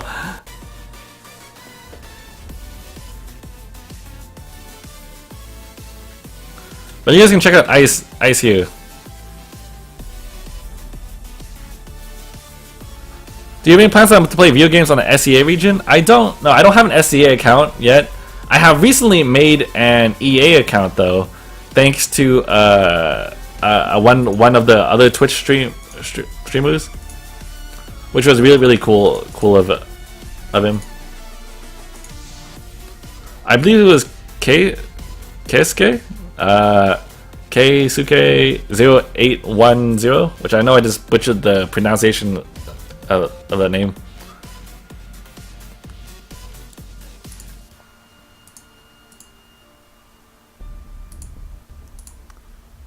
Okay, the Imerish.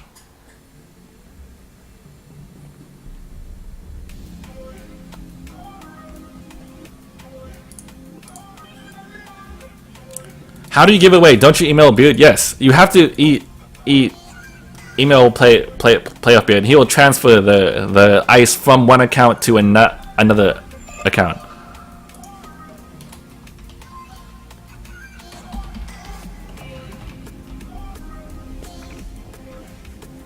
But yeah, right now I do not have an SE account. I also wonder how much I would lag.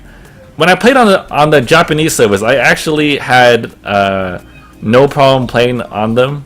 So maybe the SEA might be okay.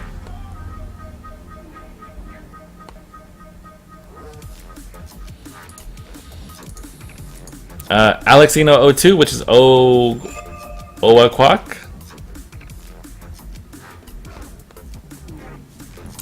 I see Dylan Dilly Online. I was waiting to see if he actually like came in and Raffle. That would just make me laugh and make it impossible for me to balance the team. I have 40 ice. Can I donate that? Probably not.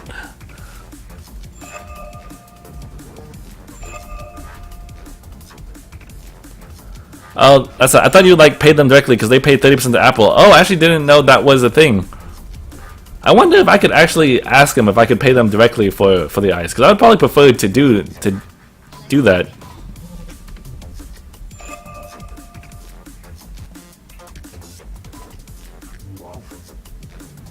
So anyway, Alexino02, if you're there, go ahead and hop on.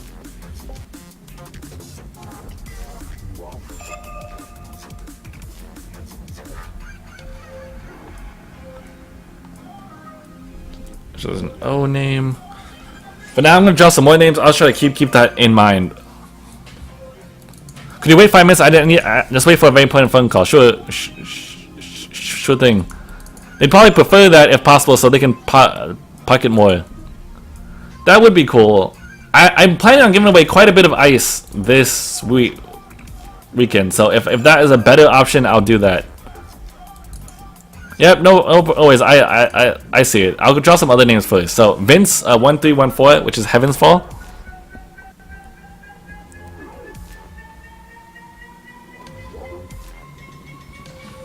So again, I'm on the EU server. Make sure to add me on this account, shinkaigan EU, and I will get you in.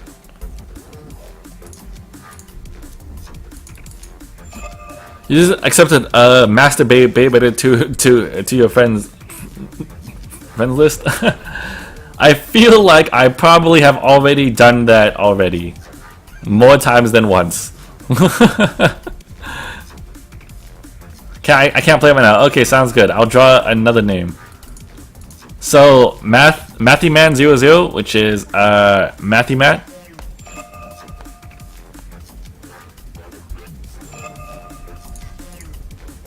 EU all day, all day.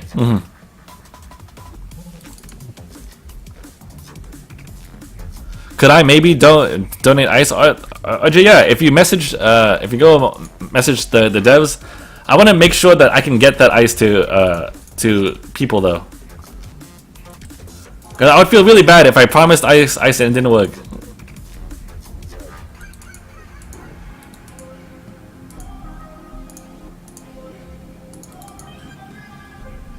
Which is better, weapon power box or crystal power box? I personally prefer weapon power, crystal power, but that's just me though. I'm not saying that's necessarily better. Alex.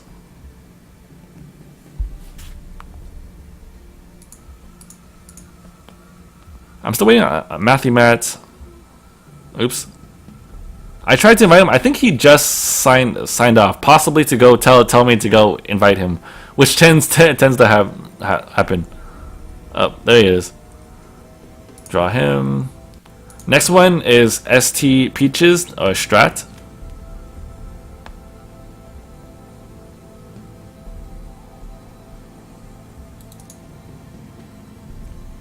And then last but not least, hey, RJ, it looks like you get your second chance after all.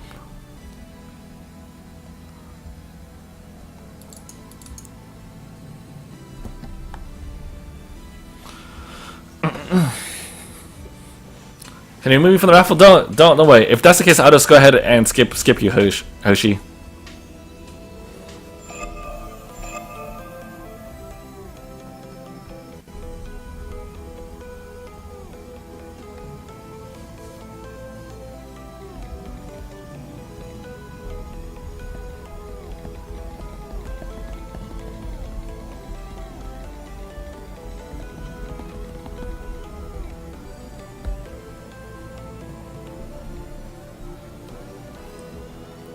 Well, there's 38 people in Raffle. Apparently a lot of people want to play. And last one was waiting on RJ.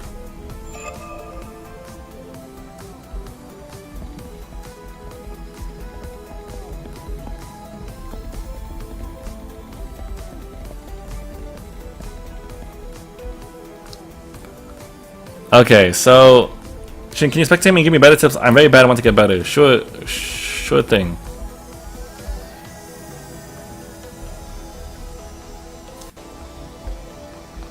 What is everyone's rank? Alright, so in this game, I'll try to focus more on the Imerish, and then try to see what he can do to either what he's currently doing right, or what he can do to improve.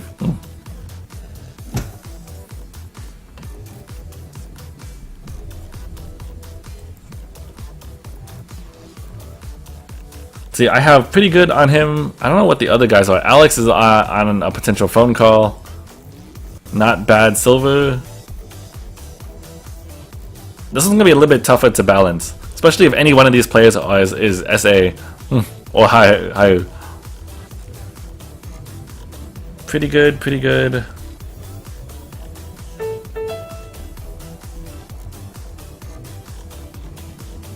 Okay, I have to put... So the question marks here is Emerish and Sergio are both pretty good. He's not bad. He is simply amazing.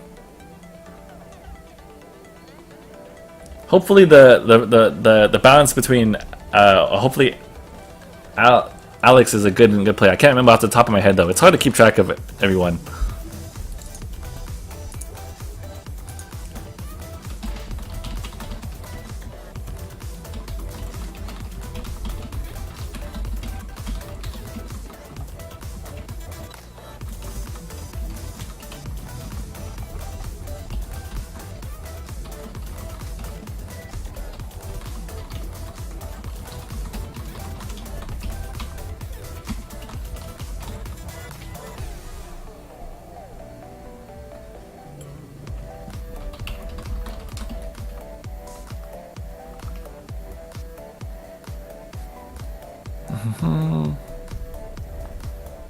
Let me invite RJ back in. Give me 1 sec, guys. I'm just trying to work out some details about the ice giveaway later.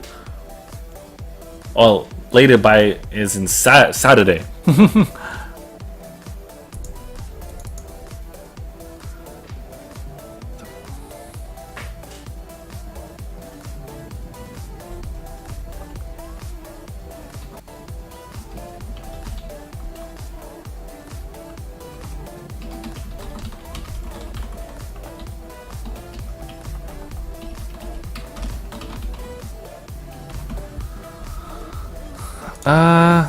Rank POA. I need to know Alex. Alex, what's your rank?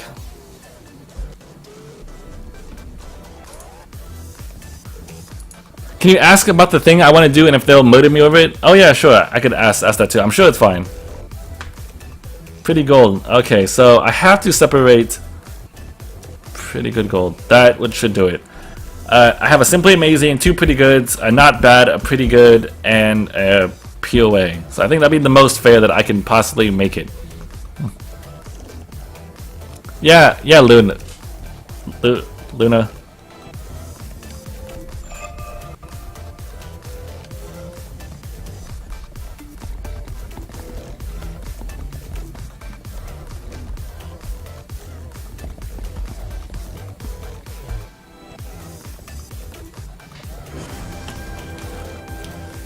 Someone using caps?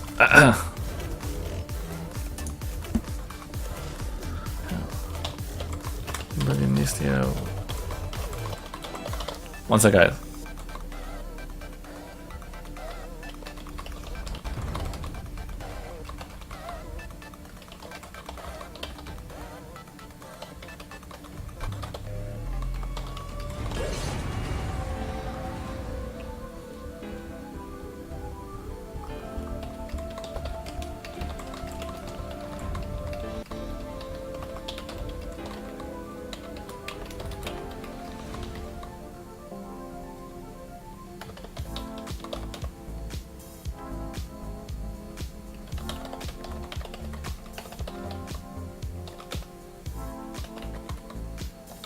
Sorry guys, give me 1 sec.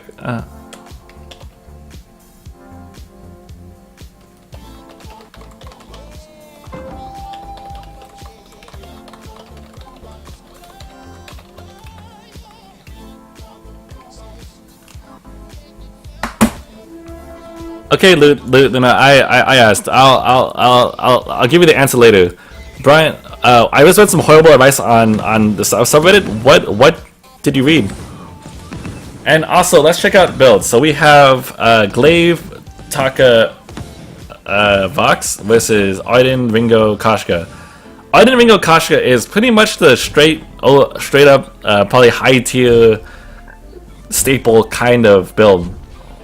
Whereas the blue side team actually uses characters that are a lot less commonly played. So I'm interested to see how this one will work out. Check how everything's going out in the jungle. Interestingly enough, the Glaive didn't buy anything. He bought scout traps and a potion, but nothing else. Meanwhile, Taka has a contract, which is a very unusual start from what I've seen.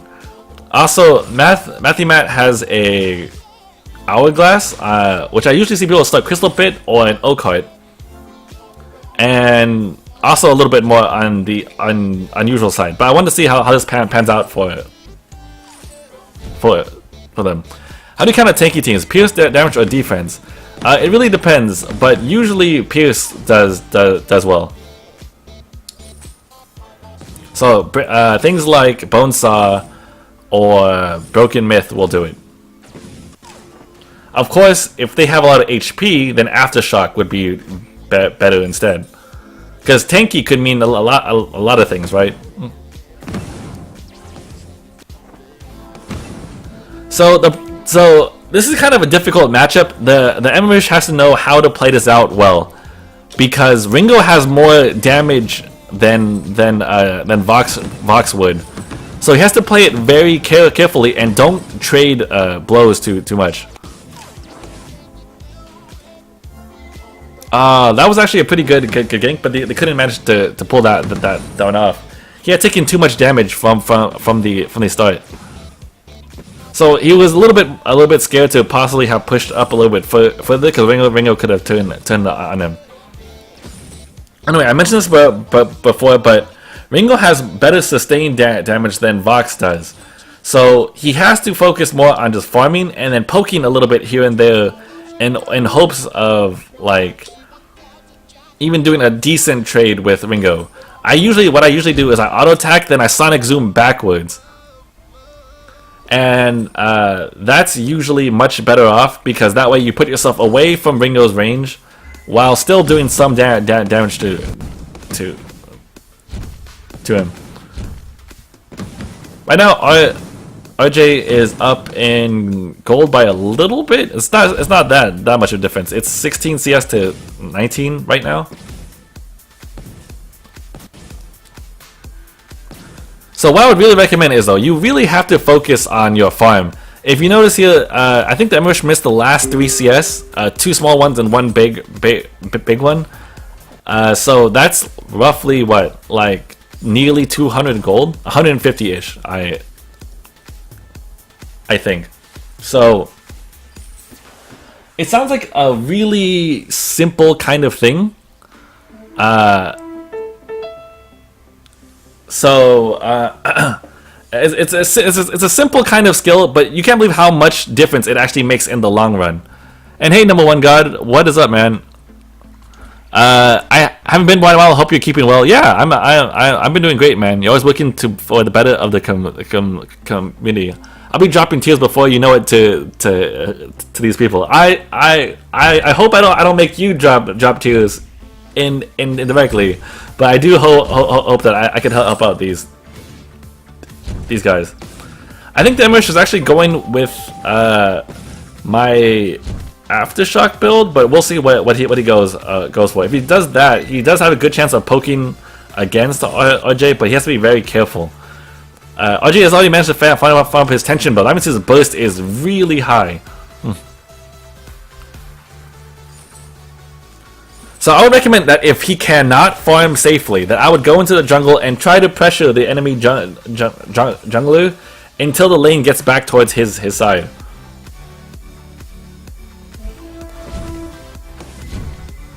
I'm also curious to see what advice Brian Glory was talking about that was bad. I'll have to go look at that later. How was I last game? I usually suck. I think you did pretty well. I think I mentioned that I like your itemization choices. So I have to go. I can't remember exactly what you did or what I said off the top of my head though. Shin, just a personal question. Why do you stutter when I speak? I've always stuttered. I have kind of like a speech impediment, and I've done that since I think I was in like kindergarten. Do you watch Game of Thrones? Yes, I do, but it has been a long time. I have not watched the latest season or even the season before that one, so I'm very, very behind.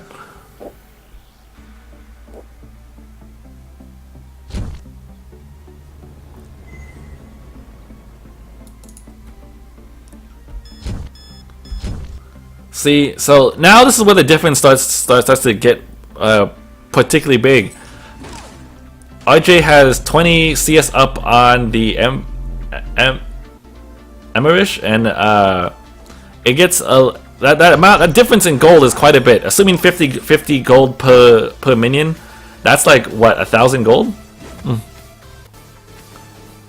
What ST range is normal in these coach games? Get many high elo games? It really ranges. In this particular game, there is a POA on one side, an SA, some pretty goods, and all the way down to potentially like not bad. So all kinds of skill tiers come here, and they ask me to like sometimes watch their play. And I think it doesn't matter what the skill rank of the person. I think this is a good way to learn, because I can either point out things everyone's doing right or things that that they could work on. And there might be things that you might not even have thought about. And often, sometimes even high elo players make a lot of mistakes. I know I do. So like, I do stupid things like all the time. I think you might have seen the other day where I like tried to tower dive attack at level 1 and then got killed. Terrible. I felt so bad after doing that one.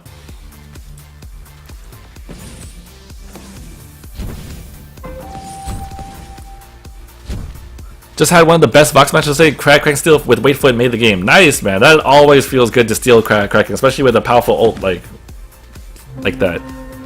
So I see that the Glaive on the team is going weapon, which is a choice considering I believe the lane is going crystal.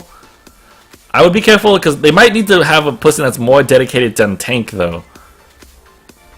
It of course depends on how well the game is going, but at this point, Taka is pretty squishy, Vox is pretty squishy, and if Glaive isn't at least a little bit tanky, they might have some hard times. Why are you focusing on the Vox? The Vox specifically asked me to focus on him. That's why. I mentioned to people that if you want me to focus on your gameplay, that I can go ahead and do that, and then that way later on when they watch the video, they could see what kind of tips that they could possibly pick up. I'll only do that if you ask me to do that. Otherwise, I'll just comment on everyone about equally in the match. So instead, I do see that the Vox is going with a Shattered Glass first, and the while this will give him a lot more burst damage, but his 1v1 potential is very poor. So at this point in time, if he wants to stick with this build, he has to avoid fighting RJ 1v1 at all costs, because there is no way that he will win that fight. However, team fights though, he's going to shine quite a bit, because that crystal damage is going to be mean when he unleashes his wait for it.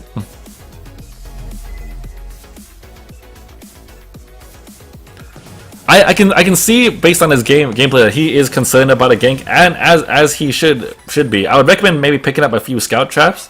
I haven't seen too many from blue side. You can see some over here placed there and there as defensive scout traps, but nothing in lane and nothing that can catch it when people might be coming up to gank him.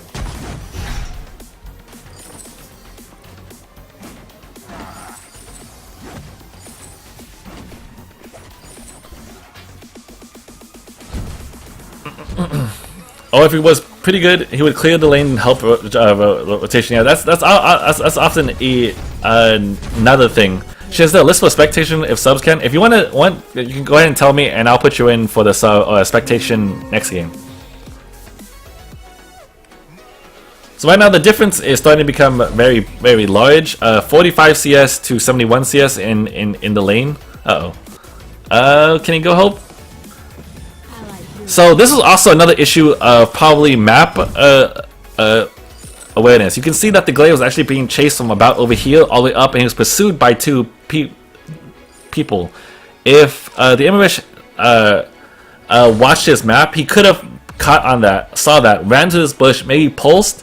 That slow could have gotten the enemy team to back off of glaive, or just ult, and that raw damage might have actually kept him off too.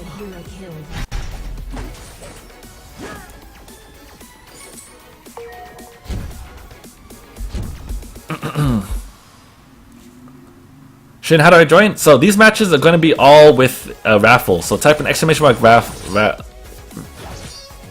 Raffle with your in-game name after each game.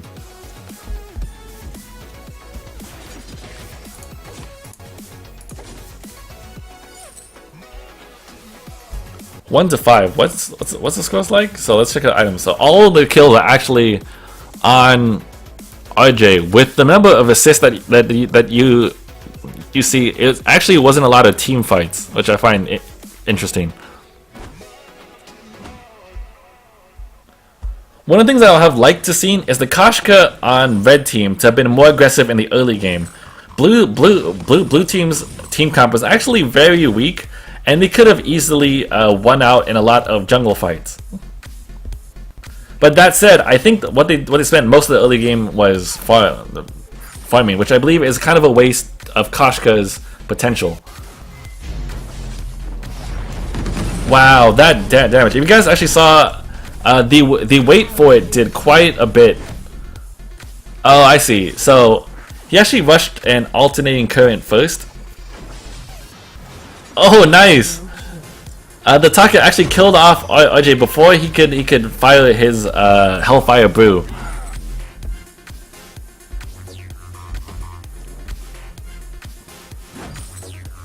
Let's check out how everyone's building. I actually am curious to see what that blazing salvo on Koshka is going to be.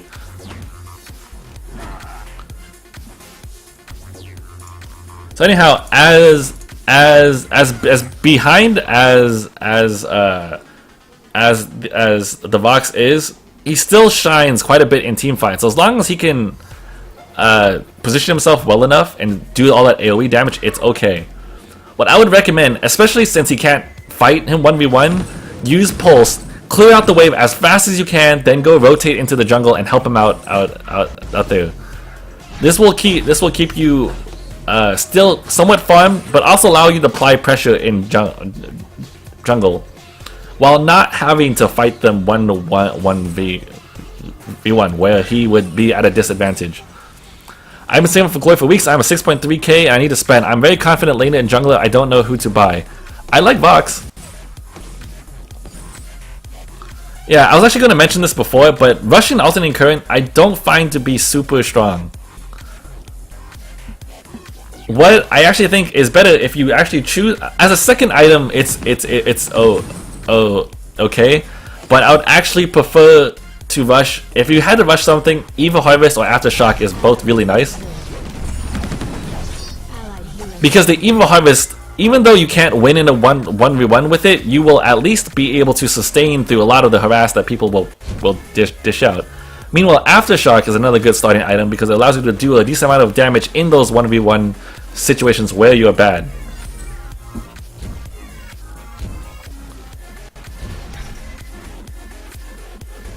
Remember, the alternating current's damage no longer has any base amount of damage on it. It's purely dependent on your crystal. I believe it's like 115%. Let me double check that real quick. 115%. So 115% of not a very high amount is not a lot.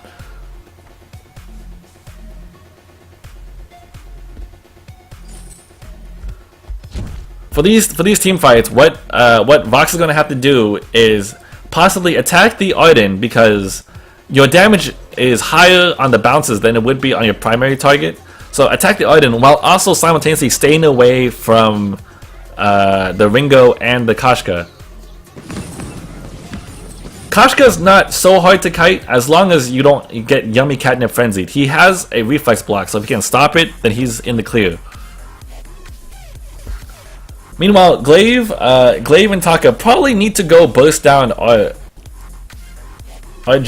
They're in a pretty good spot for that, to be honest, because Vox can do a good amount of group damage. Glaive is actually building a lot of weapon, and Taka is Taka, the king of burst, right? So if they can time the attacks all at once and take him out, the guy that has all the kills on that team, they should be okay. Again, a little bit easier said than done if you're not on a coordinated call, but that's what I would do.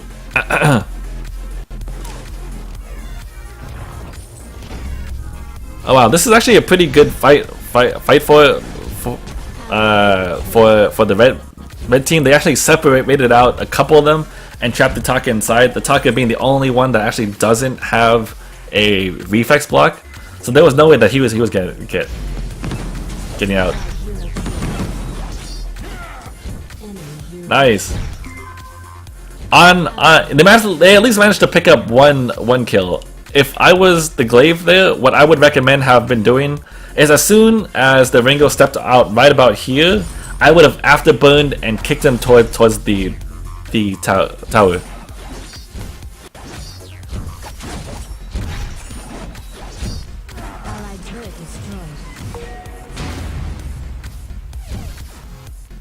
Actually, Kashka is the queen of burst, and Cool is the king.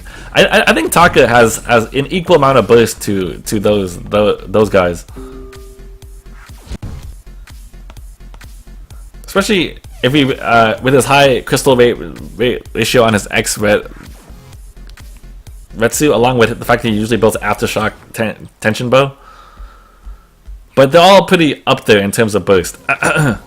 So Celeste also technically has a lot of burst because you can actually one-shot someone with your ult too.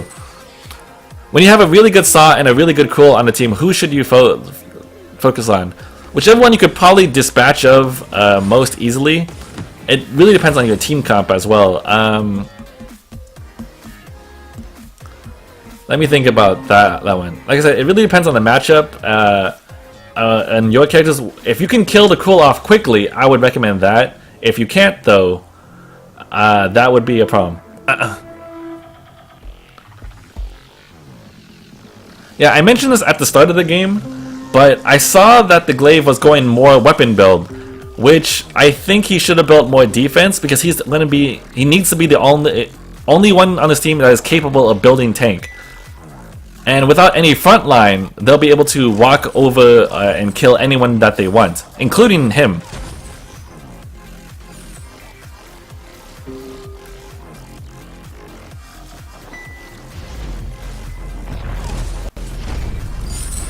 Oh, they managed to get a really good ult off. They are trapped. Unfortunately, Strat popped his reflex block a little too early, and that costed him there. Unfortunately, this is probably gonna be an ace.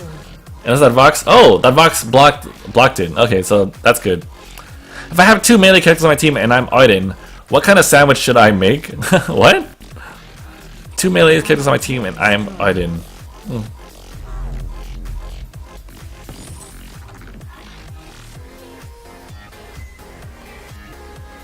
Why would Glaive go weapon? He's a tank. Weapon Glaive is not a bad build. He does a lot of damage. The only thing is, in this particular setup, though, I would recommend tank.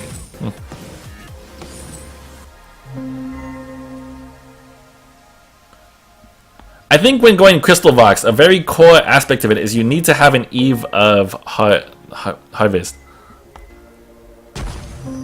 If you have the Eve of Harvest on Vox, you can sustain through those team fights even without too much defense here.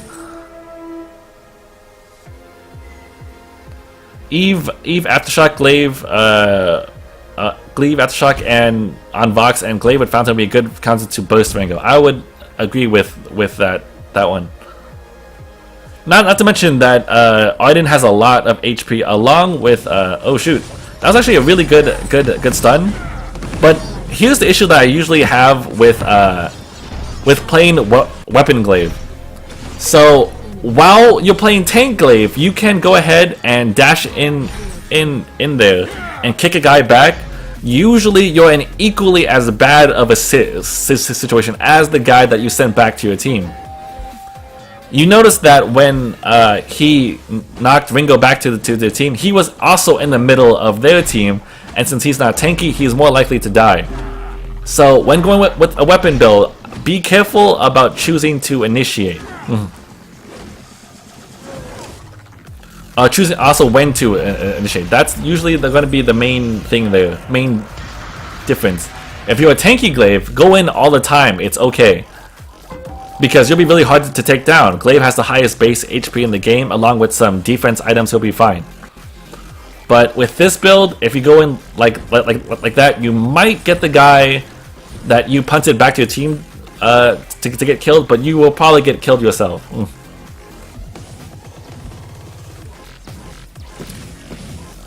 First time seeing these matches, but maybe you need to bracket people to play together. Maybe Raffle plus minus hotness game now or something.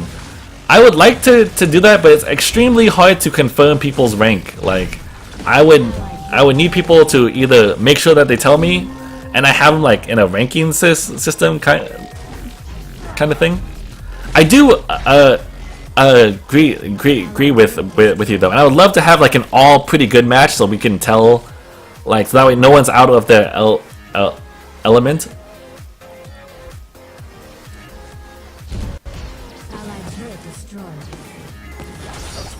But again, I feel like I would run into people that lie just to play a game and then look and make themselves look like awesome.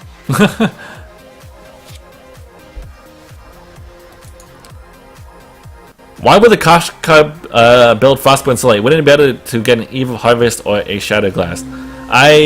Well, Eve of Harvest later in the game is not bad necessarily because the slow scales off of Crystal. But that said, I also don't like to build it these days anymore. Quinkle Toss, Toes, lol, but seriously, who should I support more as an Arden with 2 melee teammates? The one that was most likely going to win you the game.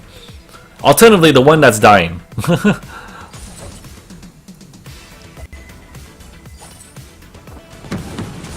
Oh, he extended a little too far there. So in doing this phase of the game where you have no towers and nothing to back up to, you have to be very careful. Buy a lot of flares. Make sure to pop them every so often to keep them in check. Because getting a single character picked off around the 20-minute mark usually spells the end of the game. Get a dev to confirm the rank. The problem is I don't want to bother devs that much. They are very busy people, and as much as they would like, they've been very helpful. Like, that's a little too much work on them, because that means every game I have to ask them, can you please check these 6 players' ranks? And then I have to check if like it's like a smurf or not, right?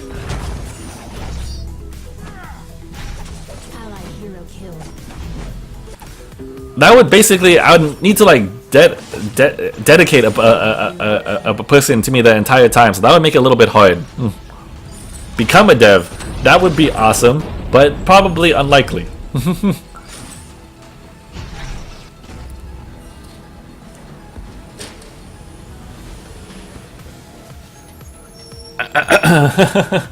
Shin, can you ping me your favorite builds for each character? That would probably take me a little too long to do. I would definitely look up look that up on Vainglory Fire.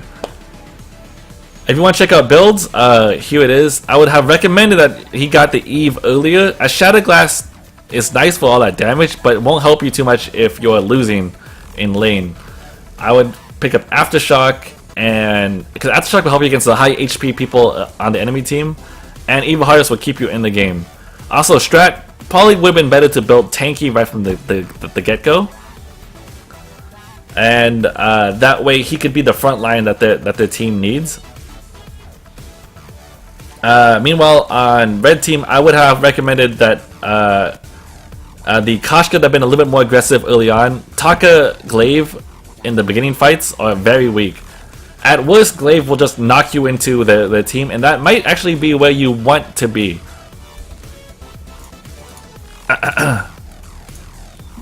So be aggressive, because you also have Arden to back you up in those early fights. If he vanguards 2 to you, it will block a lot of damage you receive initially, give you a lot of speed, and slow them down. So gives you everything that you need to pick off squishy people.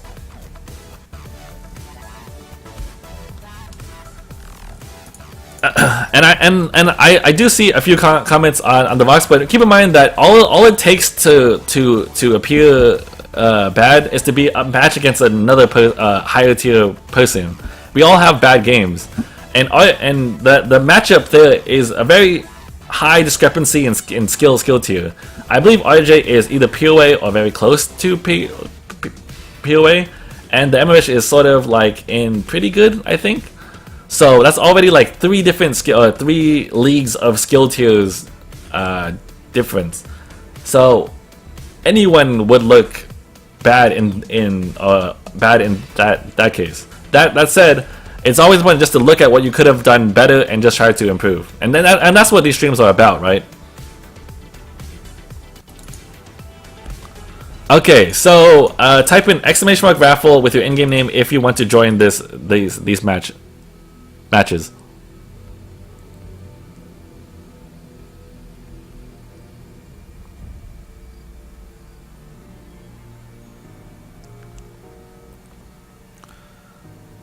What would be interesting is if I can grab an entire, like, I would love if I could help it, grab like a group of all pretty goods and then have them play against each other, and then by comparison do like all POA and above and compare that. And that would be interesting. But again, that would be kind of tough.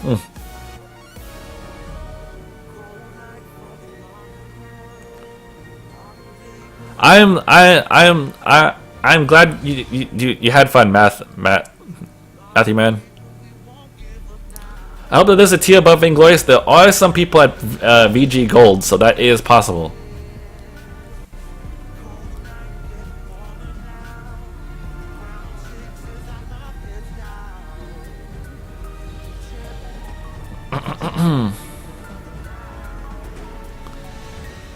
Tip: a tension bow Aftershock Vox owns my Vox in lane.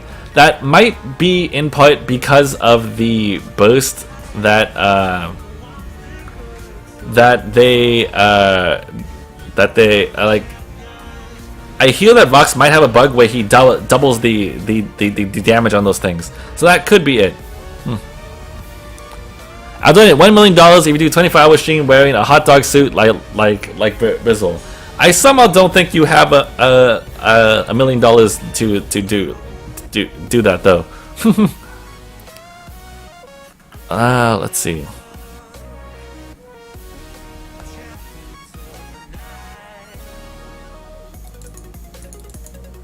Okay, let's go ahead and draw some names. I think that was long enough. So I have SE589, which is Sergius.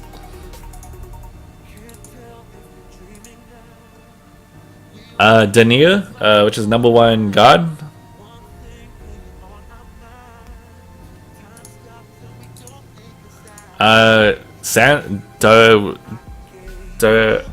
Sandstorm 33, which is Sharon.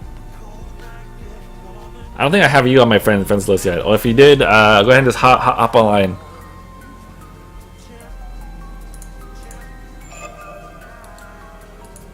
Do won the raffle. I was waiting for that joke.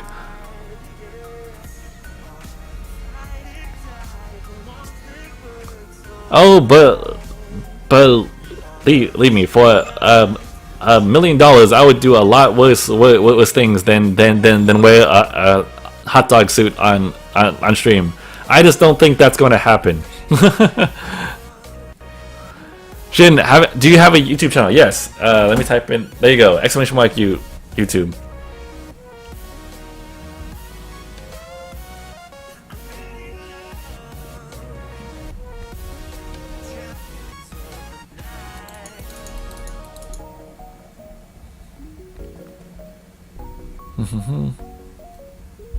That sounds very wrong. As a Ringo, what are some key items to use against an enemy team with Kashka and a Cruel, or would you still build similar to your general style? It depends on how they're building. Aftershock is nice if they're building a lot of HP. Otherwise, I might choose to build like a breaking point and just try to get tanky, and or not tanky, but try to live long enough to do a lot of damage. And I don't see the Sandstone person on yet, so I'm gonna go ahead and move on to the next one, which is Geronimo, which is J Poi G.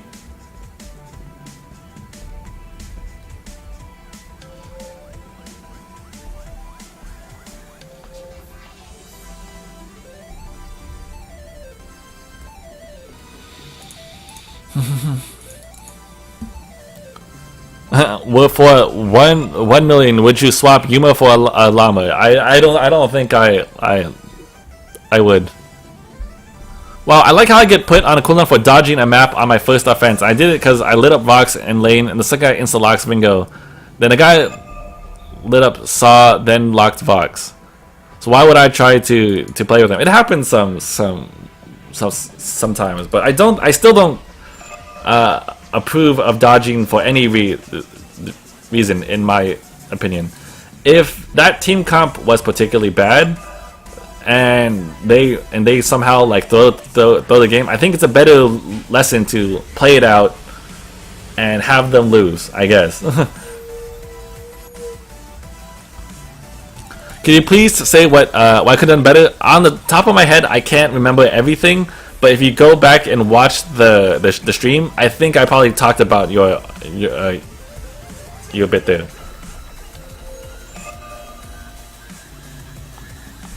I just don't see him on. Go ahead and send me another message, Geronimo. I did see you online.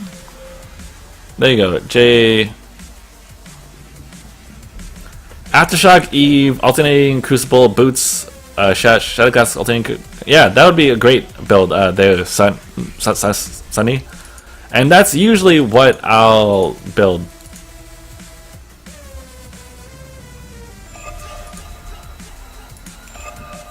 You vote below? So in situations where you're soft locking a character, where you like hover over a character and they insta lock, or and they pick it like out from underneath you, what I would suggest is just be the better person and pick something else. Like, and I know that's not like the nicest move on their part to do, but you know, it's just a game. Be the better guy, and maybe just it'll be good for you to learn someone else. And anyhow, right?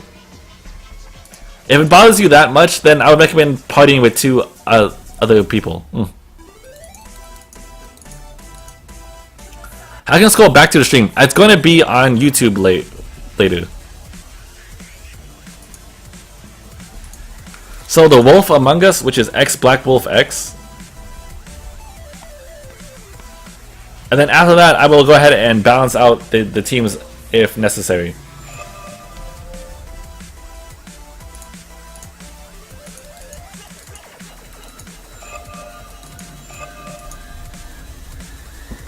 We really need a shinkaigan face palm.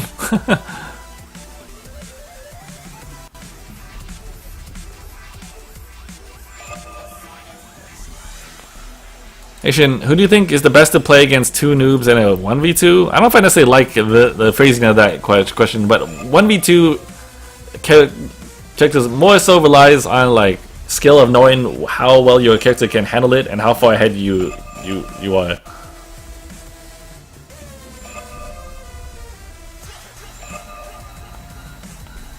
So wait, still waiting on Black Wolf, and then once we get that in, we'll go ahead and move on. So yeah, like I said, on these streams, I will always post it on YouTube for the people that want to watch it, but also for mostly for the people that are in the match and want to review their own gameplay.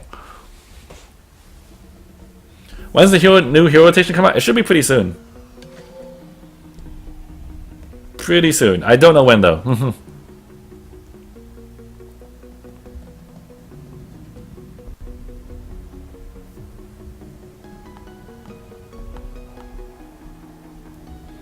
But yes, Cruel is pretty good at doing one V2s.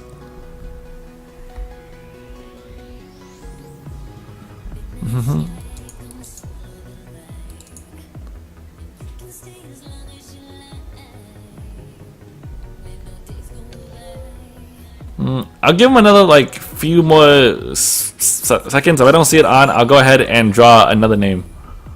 And that other person is going to be... give it a little bit. Anyway, I think Vox will go free. Vox will probably be free when the next hero is out. That's what seems to be the trend.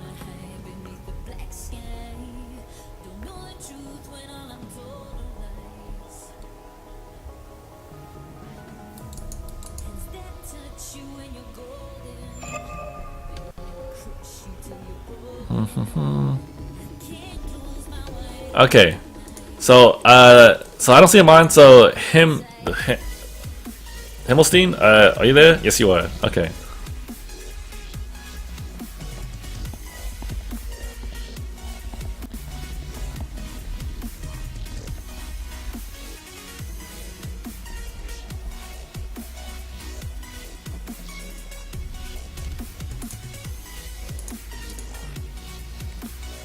But Ringo is better than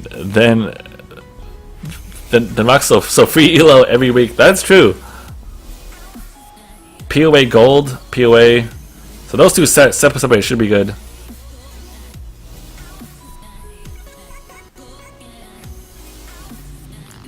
Pretty good. Sharon's hotness, silver, Uvelo.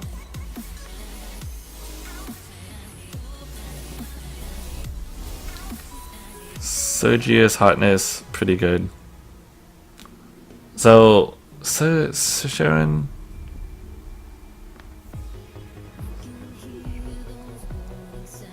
Hotness plus Uvelo.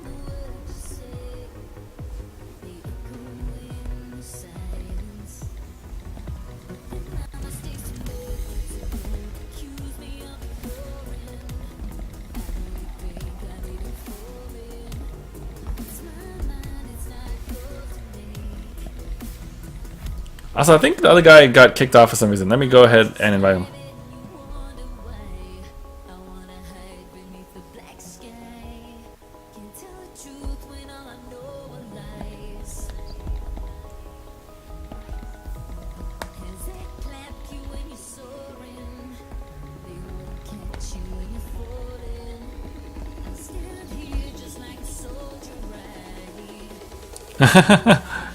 Ringo is greater than all other laners. I would actually agree with that sentiment. When comparing weapon builds, especially, I just find that Vox just can't compare it to Ringo. That said, Crystal Vox is a very different kind of laner, which is why I think it's possible to play him. My game is glitching. Okay, hopefully that works. The stream is so quiet without Space Jam. Don't worry, General. You could put Space Jam all day tomorrow. Well, you know, some of the day. Little bit of the day. Maybe just one time.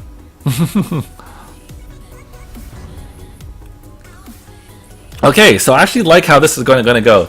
So I can see that Denier said he's going to lane, and that Himmelstein's going to lane. So the two POAs will go at it in lane, which makes this fair. Because last time it was like a POA versus like a pretty good, which makes it really rough.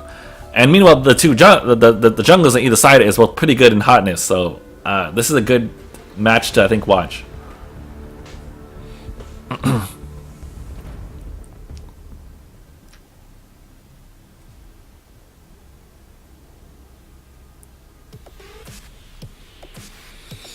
Okay, so again, check out teams. We have blue team with Arden, Taka, Ringo, and red team with Catherine, Petal, Glaive. The red team has a lot more CC, that's for sure. However, if both Glaive and Catherine go tank, they're going to be very, very low on damage. So Ideally, I think Glaive should probably go at least some weapon or pick up an aftershock if Petal's gonna go all weapon. Did I DC?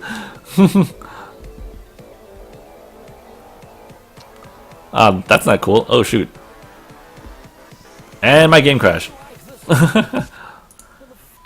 So give me 1 second, and then we will get this back going.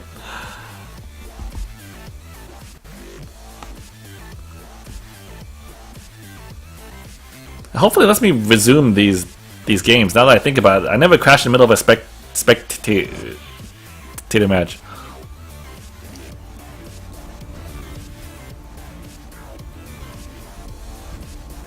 And you can, so that's cool.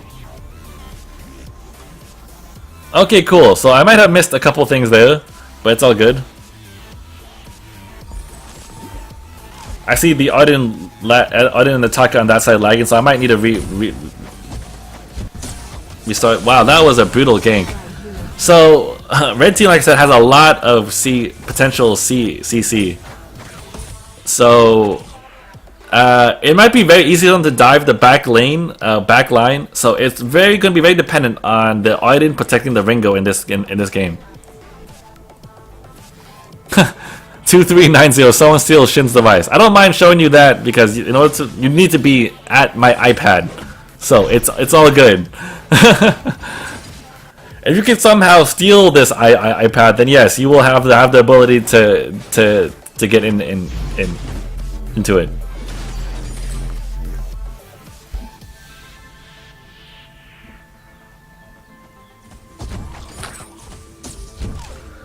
Let's check out how lane is going here. Despite the 1 kill, the CS difference is actually pretty good.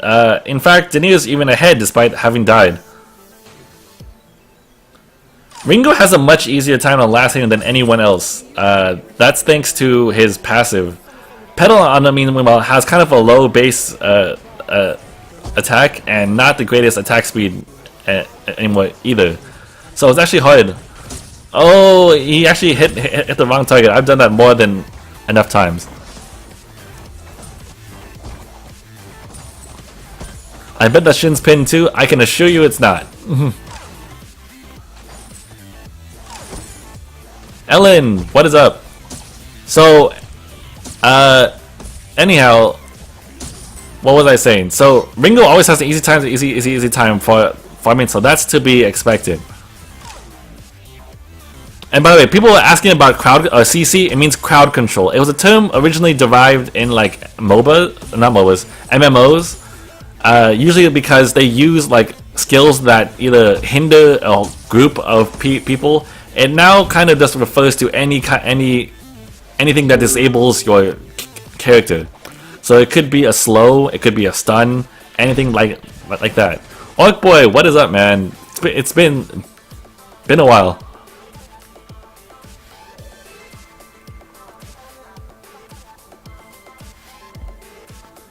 I'm like, did my game freeze again? I'm like, no. I'm like, they just went to go shop and then peacefully walked away. So Dania is going with the Sorrow Blade Rush, I do believe. So while he won't have the tension bow to do all that burst, he will have much better sustained damage.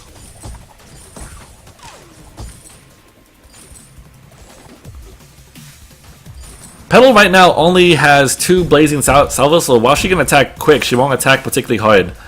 Ringo has a really clear advantage for this phase of the game because he not only has a lot of weapon power, but Twirling Silver gives him all the attack speed and movement speed that he needs.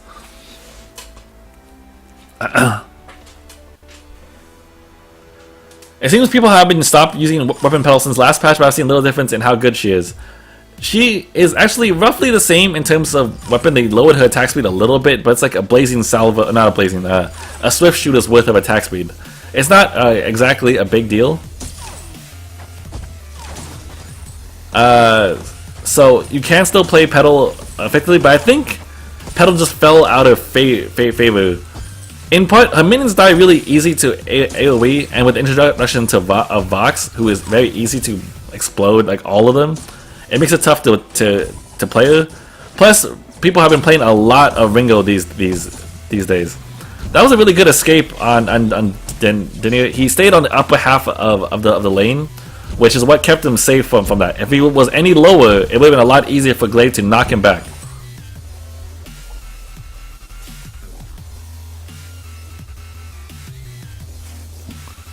Hello Shin, what do you usually build?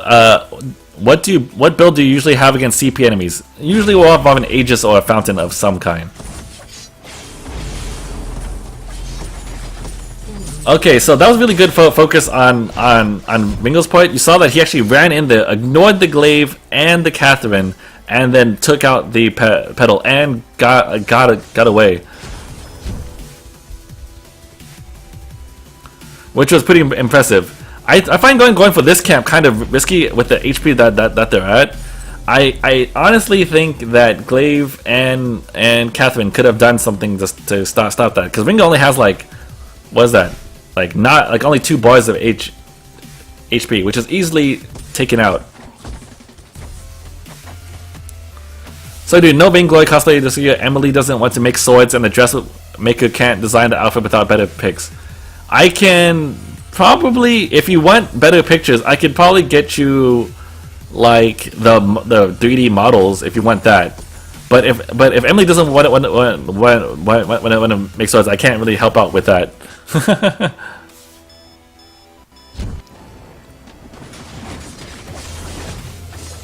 But admittedly, the outfit is very detailed, so there is that.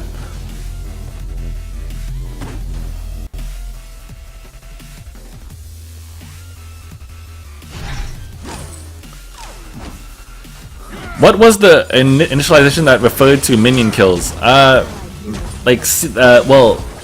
other MOBAs call it CS, so that's where you usually see it come from.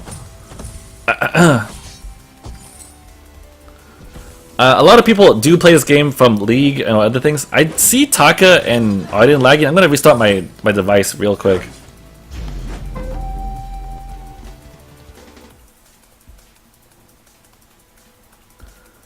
It's all done with the ice. Everyone who won should have it by now. Awesome. Thank you so much, Virus Forever. That was very awesome of you to sponsor that match. And I'm sure that made it a lot more fun for people too, now that they have something on the line.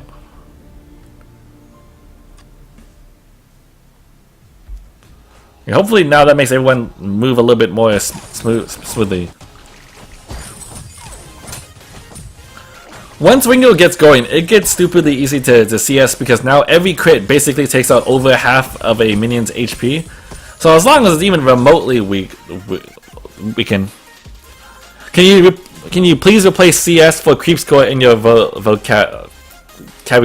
In truth, I should probably call it minion score, and I will try to continue to say it that way. It's very hard for me. I apologize, because I have played League again for like 4 years. And that's what and Dota for like 3 years before that. So it's just something I'm very used to. I wonder if we can actually take him out. Oh wow, that damage. But that's it. That Glaive doesn't have much damage after this, so he could probably chase him down.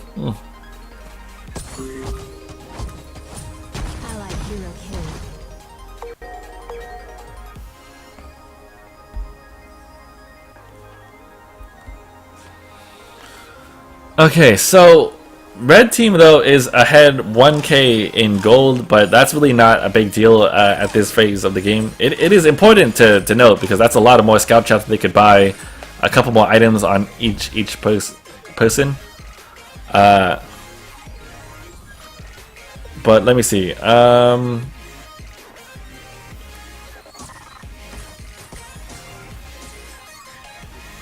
So we have the Solid Blade almost completed on Ringo. Taka has a Tension Bow done. Arden building Pure Tank, but he has a switch to the plans on building that into something. What I realized is, based on how, interesting enough, the Catherine built a Tension Bow, which I don't know if I always like. I think an Aftershock is better off on her, personally. Because you still get the burst damage, it's more reliable because it will always activate after you activate your your, what is it called? Merciless Pursuit. And not to mention that the cooldown reduction also helps you stay alive longer because you have shield. Or you have that bubble. They're actually called minions in League. They still say CS though. I believe that is possibly from Dota.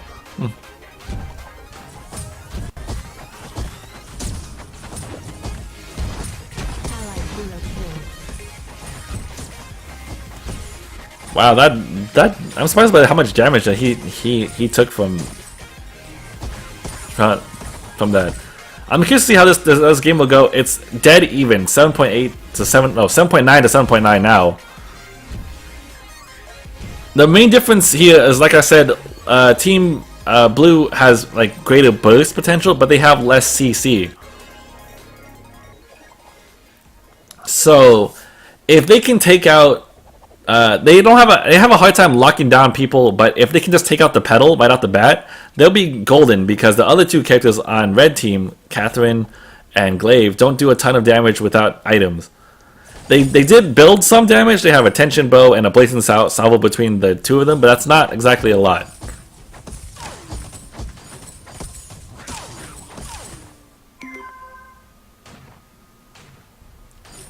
Nothing about Catherine's build looks supportive. That is true. At this moment, she has a reflex block for personal survivability. Oh, that's scout trap. I think it's gonna be an ace even. Very nicely done. The two blue team junglers managed to pick up the other two junglers. Meanwhile, the two Ringo took out Petal.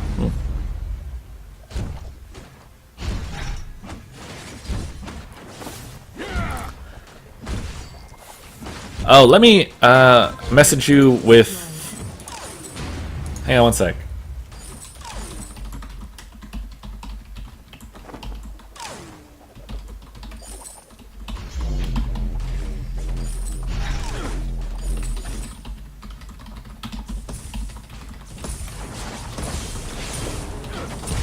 Oh shoot! I'm missing a team fight. Tension bow's gonna be up, so the next auto attack is gonna just straight up kill him, or not. Wow, that was so close. I could have sworn for sure that tension bow proc would take him down. That target needs to get out of there though, and it's really hard generally to kill Catherine anyway because the bubble deflects so much damage.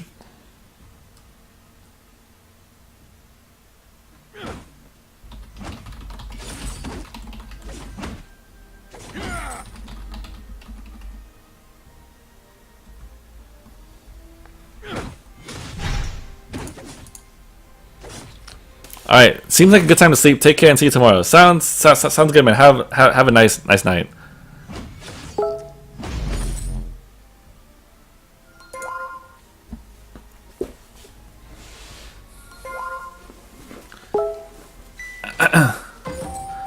Can you please say something? Anza LP? Alright, 12.6k came out. It was dead even, now it's about 3k difference. Man, I'm getting kind of thirsty.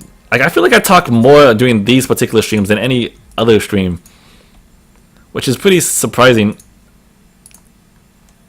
Just that a bit. Oh, he actually stopped Ringo's skill. You notice that even despite all of the action, the Ringo was still pretty focused on trying to take out the pedal.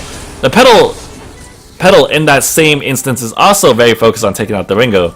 Now these are the two PoA players, and they both know which members of the team is important to focus. So always keep that in mind. If you can help it, ignore the tanks. If you can help it, otherwise attack them because they're the only things that are in range that you could possibly hit without killing yourself. The only exception to this is Vox. You can attack the tanks all you want, especially if they have resonance.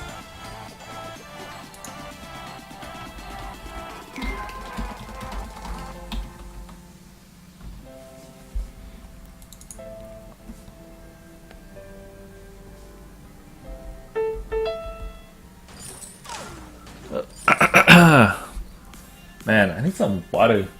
Where? Oh well. I'll grab it after this game.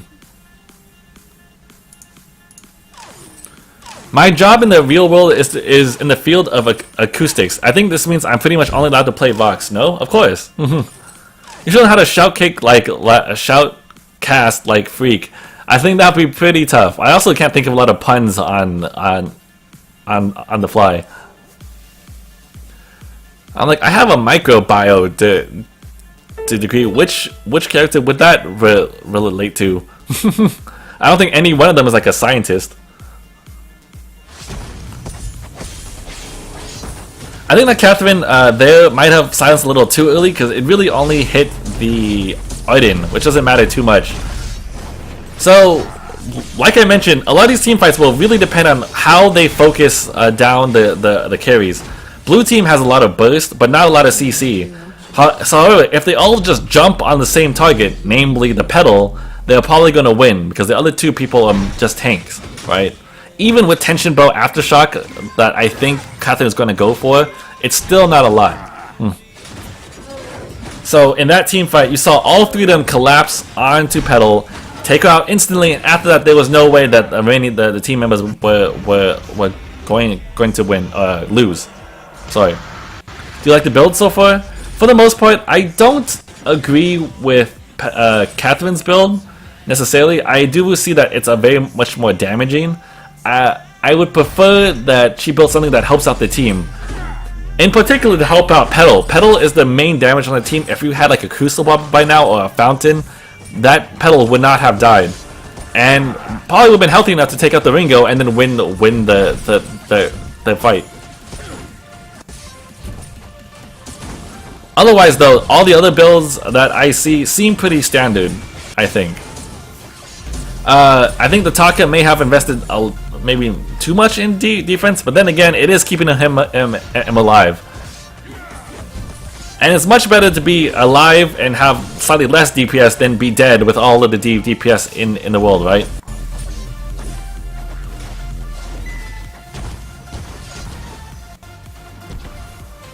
And they need to bail on this fight because they're all really low. Getting aced here would be pretty bad. Wow, he looks like he jumped like super far. What's worse, a team with 2 support tanks or a team with 0 support tanks? Team with 0, I think. That said, you can still make it work. You make either one of them work just fine. And Drizzy, what is up, man? Sorry, I saw your message and then I got distracted by some of the other things I was talking.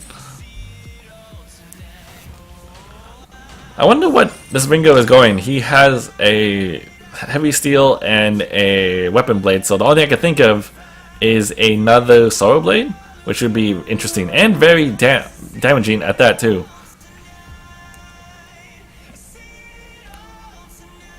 If I could rearrange the way the red team has itemized, I would prefer that Catherine have went pure tank, because with an aftershock perhaps. To be and then Glaive can go more damaging because he's better suited for it. Wow, they sort of demolished him, but I think they might have focused the wrong guy. They need to make sure to take out the Pedal. The Pedal is the one that does all of the damage. As long as they can take Pedal out, then it's all good.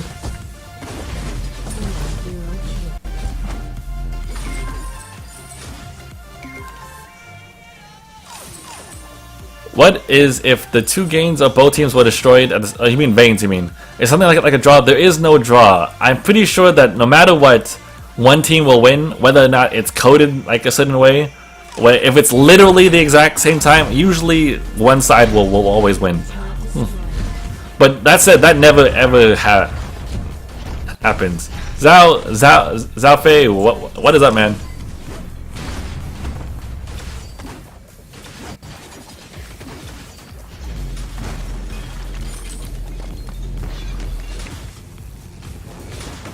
Nice work.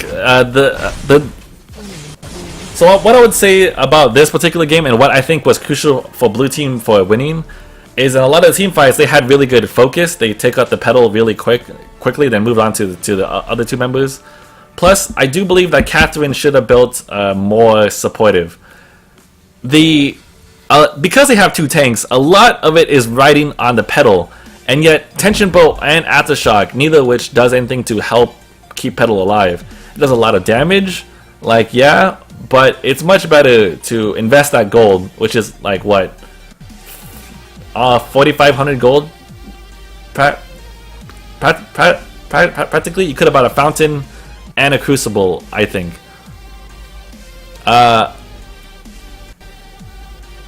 And I think that was my main critique about that one.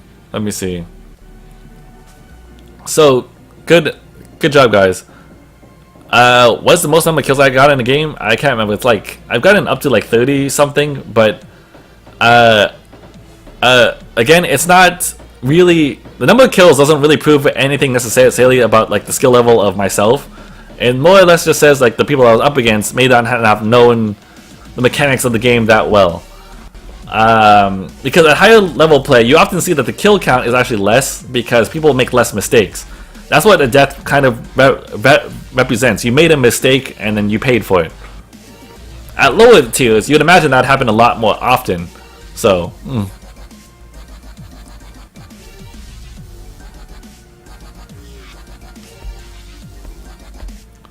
Alright, good game, guys. What time is it? 12:50? So we probably have time for a couple more.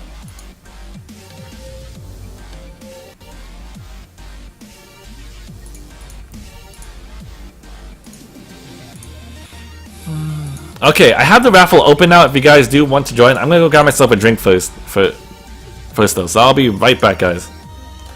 Type !raffle with your in-game name to have a chance to play.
Okay, cool.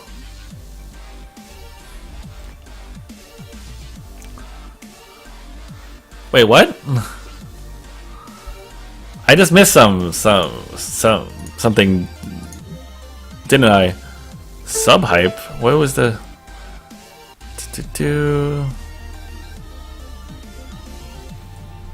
Wait, where was the sub? I don't see it.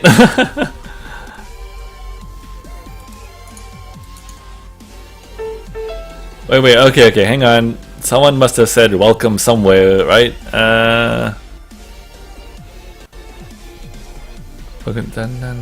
Where is it? Who subbed? Damn it! I want to properly thank them.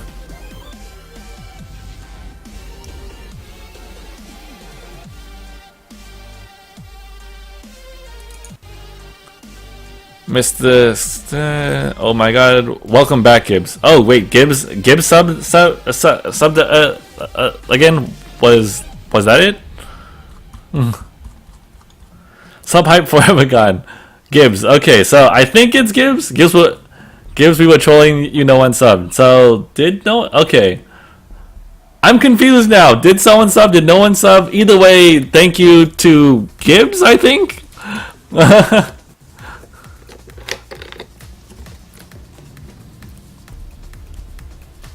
Okay, so I'm gonna go ahead and draw some more names. I'm gonna for now thank Gibbs because I think it was him. But so right now, so thank you, Kid Gibbs, and welcome back, man. So I have right now I drew Owen 26.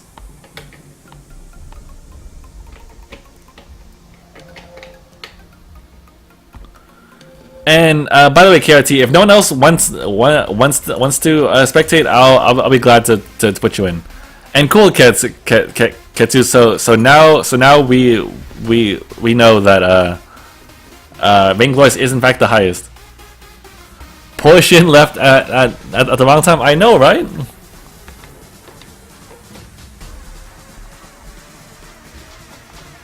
So Owen 26. Gonna wait for him to hop on first.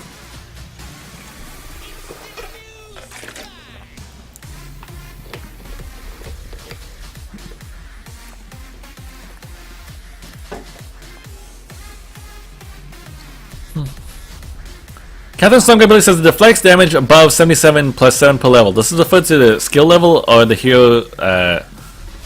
I believe it's Catherine's level.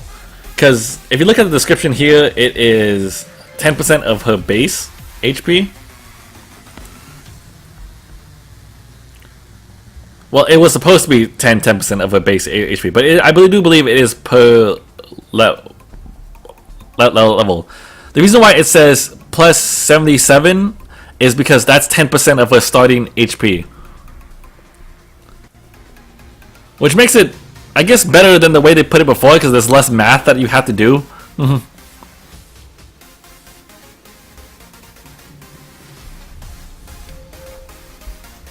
I don't see Owen on. Alright, I'm going to draw someone else. So I have Ode 2001. Battleman. Can you friend me? You're gonna have to add me. Make sure to add me, Owen. Remember, Shinkaigan EU. You have to be on the EU chat server though.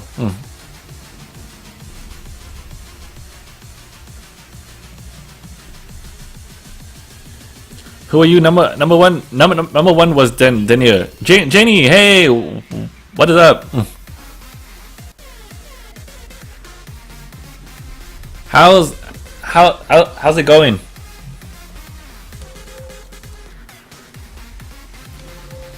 So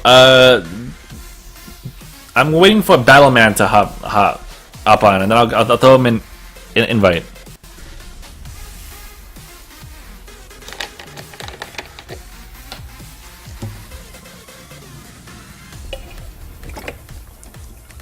Also, Jen, I'm pretty sure you're not proxy to him anymore. I'm fairly certain that it's okay, and you're not bound to him by life or for life or anything.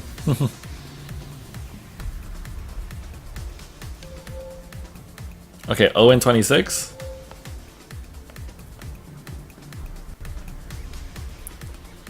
I'm doing good. If you guys didn't know, you guys should make sure to go check out Janie Pa's channel. She was working on some awesome art the other night of Celeste, and hint, nudge, nudge. It might also have something to do with Saturday stream. Okay, while I wait on Battleman, I'll go ahead and draw out another thing. Darren, which I do believe he played before.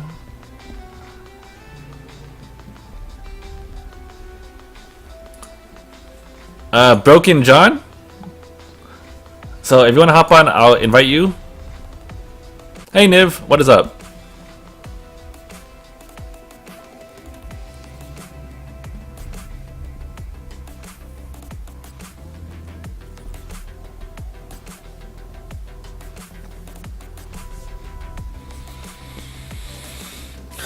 Decent shin, pretty shin.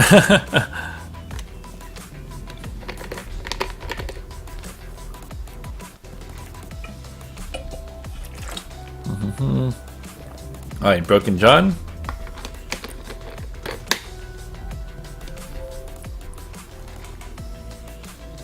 Japan. Okay, just make sure any of those things. How's the Tuesday going? Going great, Niv. Going great.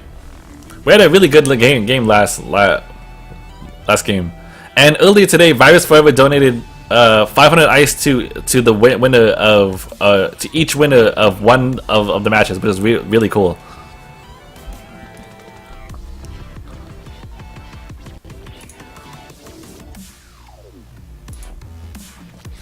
Okay, so next I have the Killer Ali, and the Battleman is on the NA server, so unfortunately we will not be able to play.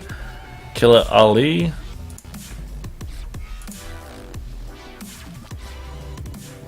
And last, Anbu Honor EU.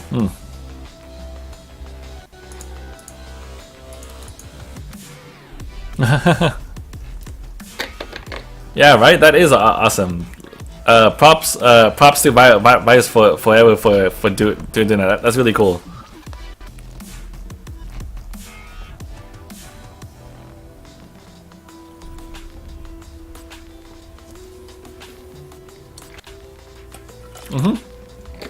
No problem, man.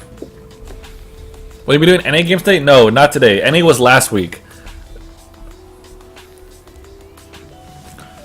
Again, Shinkaigan, both Himmelstein and I were both wondering if you had comments on our play, be critical.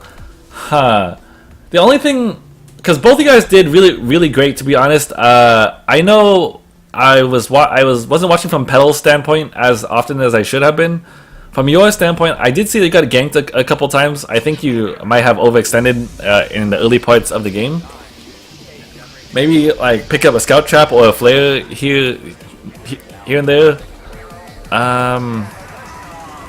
What else though?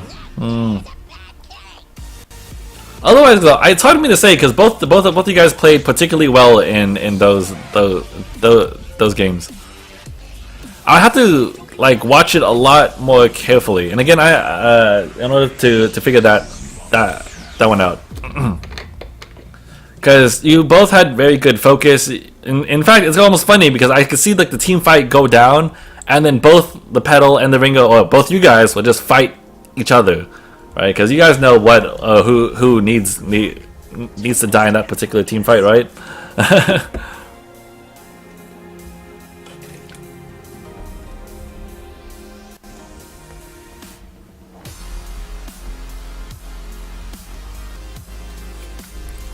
Don't worry, Denia. Like, you'll see, I get ganked all the time too, because my vision control is also very poor. Like, I'll often notice it a little bit too late. Usually, I'll pick up a scout trap after I die. Be like, oh yeah, you know what would be handy if I had this scout trap like 5 minutes ago. But I'll be like, better late than never. So.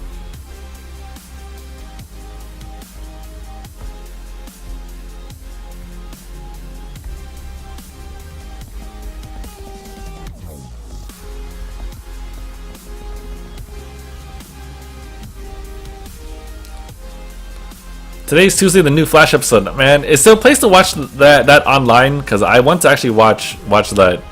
I am very behind. I finished Daredevil yesterday, and I've watched the first 2 seasons of The Arrow. Chat bug. Okay, welp. I think Anbu Anna is good. What am I gonna... I'm just going to try to go off of memory here, which is a little bit tough because I think one of these players I don't think I've played with before. I'm just going to pray this team works. So I can't ask everyone what their rank is. So yeah, let's go with this. I'm sorry guys if this particular team is kind of off.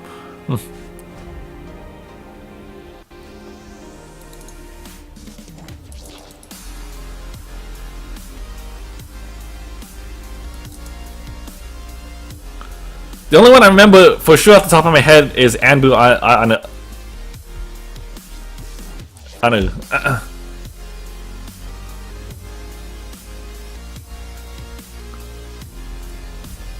Okay, I may not know the players in this game too well, but it sounds like you might Broken John. Is there anyone you want me to switch?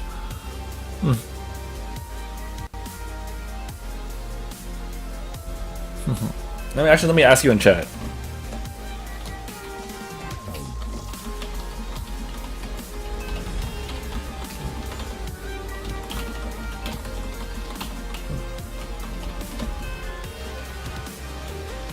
Looks good now. Okay, cool.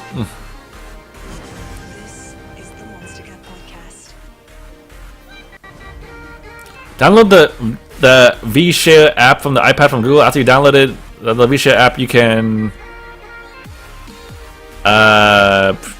download Movie Box. Okay, I'll keep that in mind.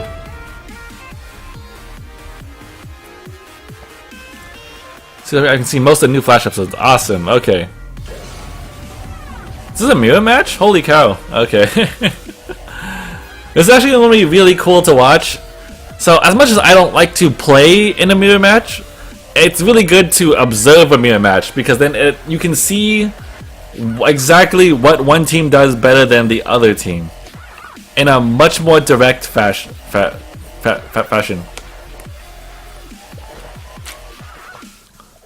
So already from the start, I can see that Broken John started with a contract, so he's probably less likely to want to fight. In a similar vein, Anbu Anu started with boots first, so that can help with combat, but not necessarily always as helpful. Red team also could not get to that bush in time. Meanwhile, blue team did, and will probably manage to steal this camp. So already that's a pretty big deal. It only sounds like one camp, right? And it's like, oh, what could that one camp possibly do? But a lot, because if you don't have that camp, one of the two junglers won't hit level 2 by the time they reach the jungle shop again, which could be a disaster actually, because if the other two junglers are both level 2, you're gonna lose for sure.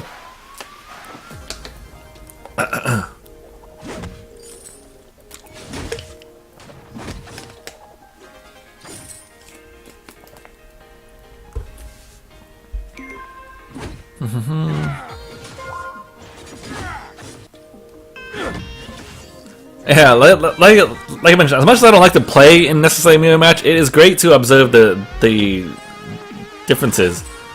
I feel like Darren should probably leave from lane because there's nothing he can really accomplish here. He should be helping out his jungler. He doesn't even have a contract, so really he's just sort of taking farm away from the Ringo and experience. So while I liked his item choice, I do find it questionable that he is pushing the lane right here. It's actually making it very hard for Ringo to stay safe and to actually farm.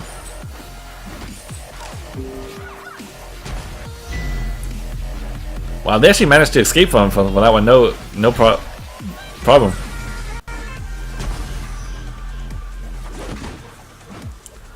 Double laning as a tactic, I feel like can work, but first, if you do want to give this a shot, you need a contract, right, on one of the two laners, mainly the laner that is not going to auto attack. Second, the second laner should not push the lane. Do not push it. Because if you just push the lane constantly to the other side, you're gonna find yourself overextended, right? But if you just hover in the bush, kind of be scary, keep a lookout for enemy ganks, that's how you will make the double lane work.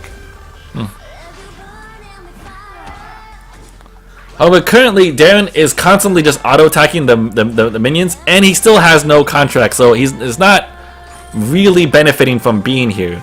I would just leave now, pick up contract if he really wanted to do the double lane, and then come back afterwards. But right now, it's not particularly helpful. Meanwhile, Anbu Anu is taking advantage of kind of like the chaos here, because he sees that everyone is in lane, Ringo had already backed. Taka and Arden was in lane, so that means no one was there to stop him from taking their jungle, and he did, which is awesome. Hey Shinkaigan, in Arden, Vox, Celeste, who takes lane, Celeste or Vox? Or double lane? I can't make this team work. Either or will be fine. I would not double lane them though. I would make Arden the support. Vox or Celeste can jungle, and the other, like, they both can jungle and lane fine. If I had to choose, I would probably prefer Vox in lane and Celeste in jungle, but that's just me.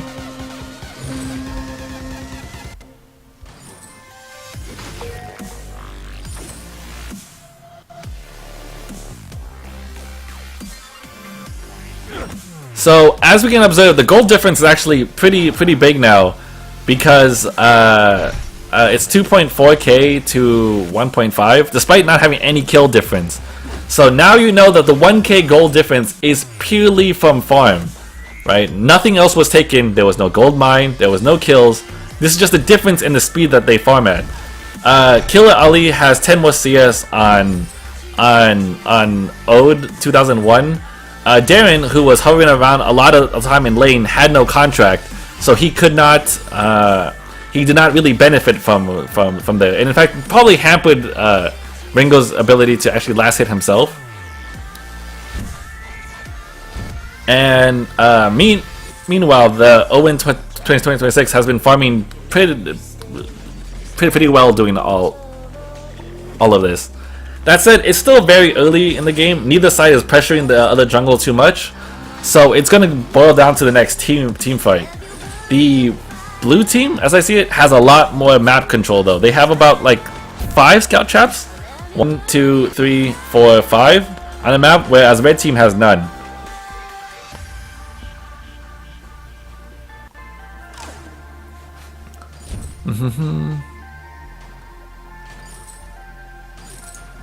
So that's going to actually be a big deal when these team fights start to break out, because blue team can go kite back onto those scout traps, and one single scout trap can actually turn the tide of a game quite a bit. Anyway, which movie will you see? Star Wars Episode 7, Batman vs Superman, Deadpool, Jurassic World, and Avengers 2. I would probably want to watch Deadpool and Avengers 2 as probably the 2 movies I'm most excited about.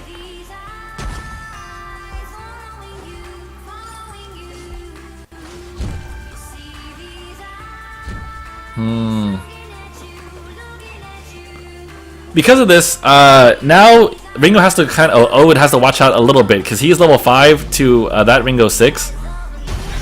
Oh, can they actually get a kill? I don't think that. Oh, nice. I saw that Taka coming up, but I actually didn't think he was actually in range for the extra Retsu, but that was very sweet.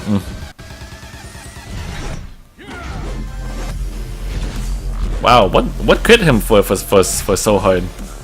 Usually I don't see those big red numbers this early in the game, but I guess it was because of Taka has his tension bow. Why is your head different from mine? Because I am spectating.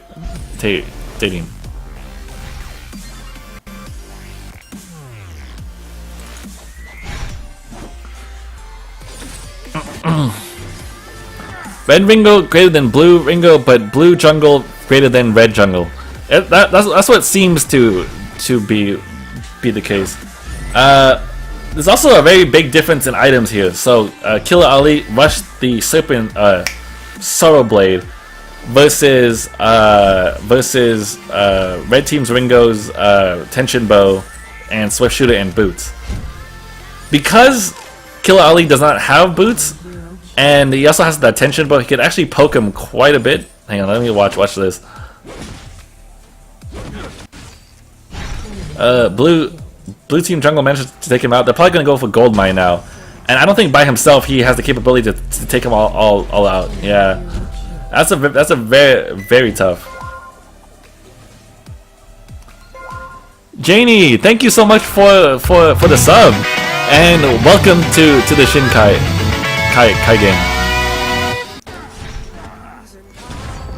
That's awesome. Thank you so much. I appreciate it. We're now at, what is it, 105 subs? So that's sweet. Thank you guys. Also, If your name is in, or if you're playing against a player whose name is in red, they are a dev. And or a dev that's against you. If a dev is on your team, they'll be in a lightish blue, like a non-threatening blue.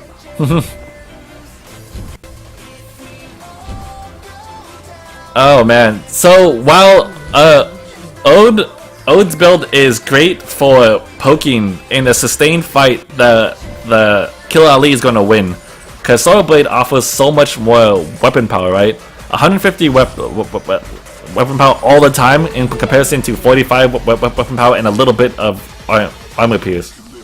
I know I just missed a kill here, but Taka and Arden just basically dived under the tower and took him out super fast because he was low.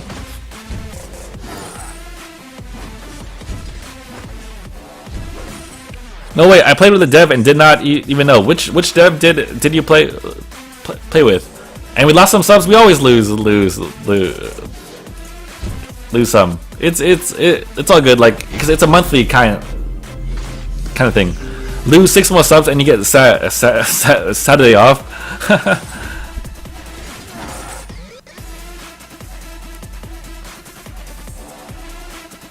Blue team is pulling out quite a bit in gold. 3.3k. The difference is pretty large. What I find interesting is the Arden on Blue's team actually built tier 2 boots and a storm guard. I don't personally find those to be the most efficient purchases. I can see the need for a storm guard in order to help you farm a little bit faster though. If you can help it, I would prefer that the Arden always travel with the Taka though. That way they can farm together, and the need for storm guard would disappear. You can instead invest in a lot more useful items, because it costs what, 900 gold to invest to upgrade from a storm guard. Oh, I'm sorry, from a contract to a storm guard. So that could go into like 4 scout traps and a reflex block, for instance, and he'd be that much closer to a crucible. Would you put scout traps where jungle monsters spawn? That is yes, because in that way you can also see if enemy teams are taking it, or if they're available for you to take. Also, people rarely ever often check that. That was a really nice play. All of them were in the bush. They pinged it so they knew what their intent was, and then they immediately bursted down that Ringo without him even realizing what happened. You'd be surprised the power of pings.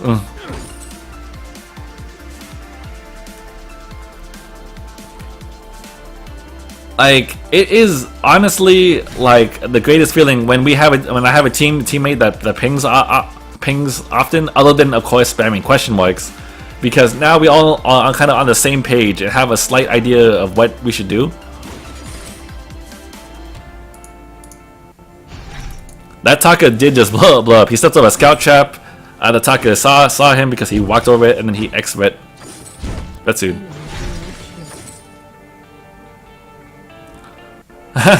Meiji has that VG gold screenshot, which I think is quite questionable. Anyway, devs do have the capability of altering their skill tier at any time that they want. How would you feel about a heart ping? I would love it. I feel the heart ping is in the same category as the smiley face ping, I think. So I feel like it just overlap. It would be cute though.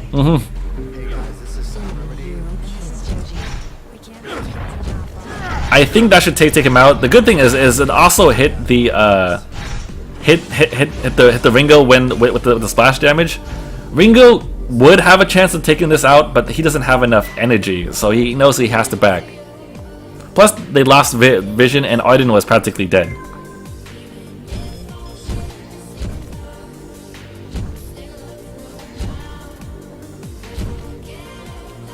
Andre has great builds.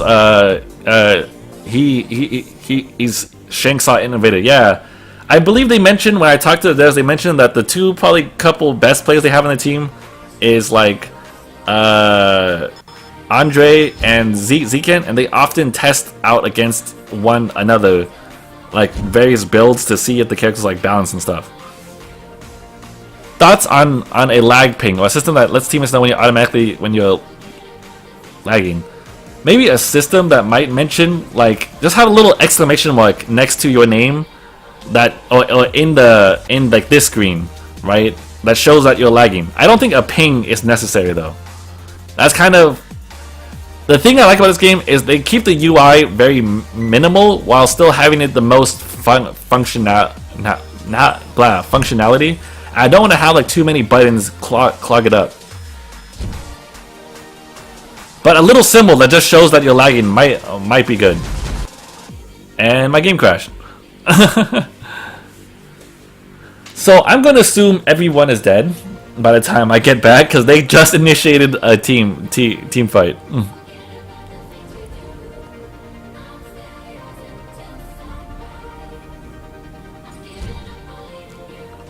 So, sure enough, 2 members of Red Team died in the middle of that, and I can't tell you what exactly happened. How big is the player base of VG? I don't know that. We'd have to ask the devs for more specific numbers.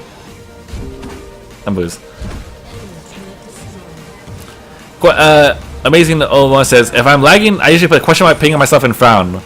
That I don't know if that will get your point across though. If you did that in my game, I wouldn't necessarily know what you were saying. Maybe you're like, oh, maybe you just had a bad play and you're sad, or something. Oh, this is gonna be bad. That guy's gonna instantly die. Surprisingly enough, this particular bush right here is where people get jumped a lot, and I did a fatal mistake one of my solo queue games doing that too, where I face checked this bush. It's a bush that people very commonly hide in, so keep that in mind.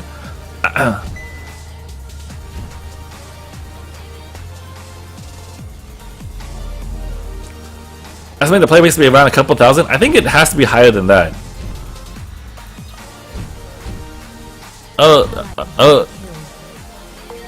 Okay, number one.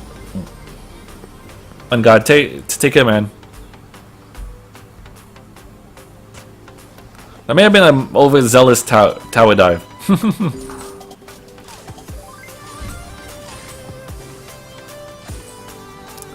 So I see the Kill Ali built a breaking point this game. I feel like that's not as necessary because he's pretty far ahead, which means fights don't last that long. You can easily use it to use something else to take out a person quicker. If you notice, like, when they fought Anbu Honor, like, he died instantly. They fought Ode 2001, died instantly. This is a kind of like a game where I wouldn't build a breaking point.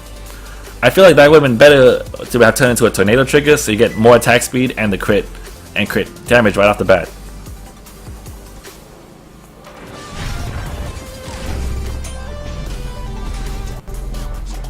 See, even the Arden can't really last that long. Oh, he hit the wall. Oh, shoot.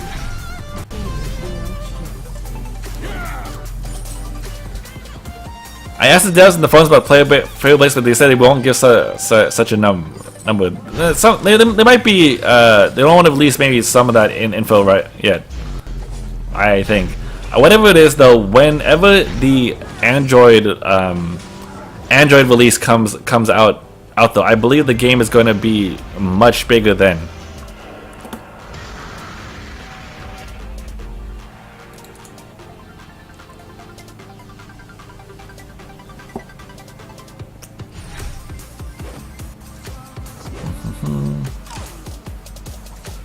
I can also kind of see that the game is also growing based on people that I run into, and also the general population on Twitch.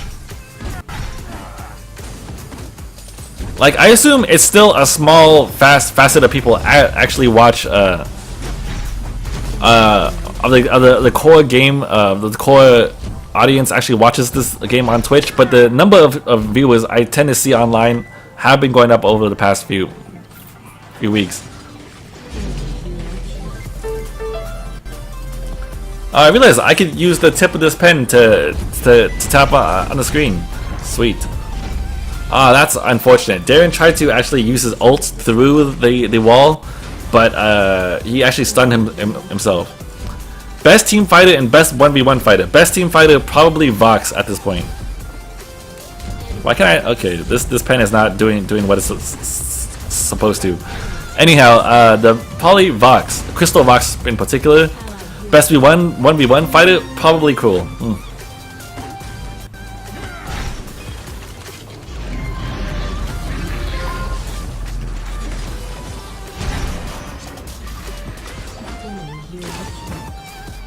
Shinkaigan pen, next email confirmed.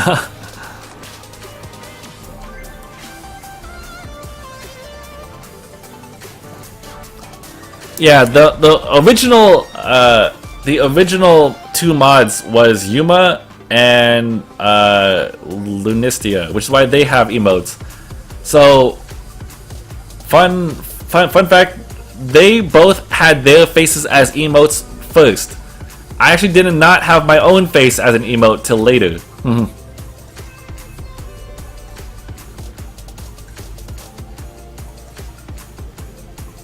It was first the Yuma and Lunistia emotes, then it was my emotes plus the Scarf emote, then after that the GG and the Ace emote. Anyway, I'm gonna go ahead and start up the raffle while I talk about the things in this game that I saw. Okay, anyhow, I think first, the main thing in the early game, which kind of made it tough, was Darren went into lane when he probably should have continued in the jungle to help out his Taka. He was also shoving the lane pretty hard because he was constantly auto-attacking the minions and making it tough for Ode to last hit. Other things, I think Broken John may not have needed to build that Stormguard banner, but he ended up building a Warhorn anyway. But I think if they farm together, Arden and Taka, they could clear jungle pretty quick without having to invest that much in the early game into a Stormguard. I usually only like Stormguard if I am forced to solo to jungle by myself, which may or may not have been happening in that game. I wasn't sure.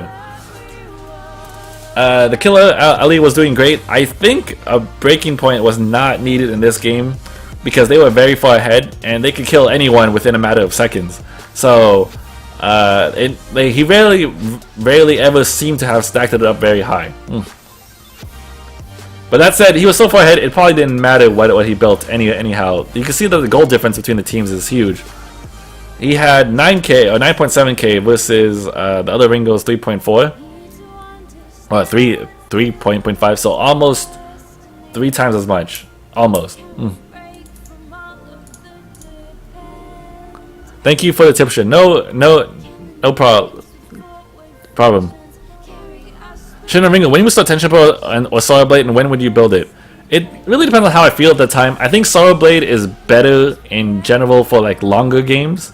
Tension Bow is really nice if you plan on using that early game pressure to do things like in jungle or to take out the laner. And also, if you build Tension Bow super quick, it's nice too. But in general, Tension Bow is good because it offers a lot of early game damage that you can't have otherwise. And let's say that you spend most of that time, if you buy Tension Bow and you just spend the rest of the time farming, maybe you were better off getting a Sorrow Blade. Owen, your build is perfectly fine. That's pretty standard too. The Tension Bow, Aftershock, and Reflex Block. I did like that you picked that one up, so that way you didn't have any problems with an Ardent ult or a Ringo ult. So good job on that. And plus, I think your score also speaks for itself. You were 8 and 1. Is Tutor Tuesdays all subs only? No, it is not. Okay, I have time for one more game. So I do have Raffle open right now, I think. Yeah. So type !Raffle with your in-game name if you want to play. Do you prefer Bonesaw or Tornado Trigger? Tornado Trigger if they're not that tanky, and Bonesaw if they are. Abolish Tutor Tuesdays for Space Jam. One of these days, I swear, I'm going to actually just start up my stream, play Space Jam for the entire 4 hours, and then leave. And that'll be it.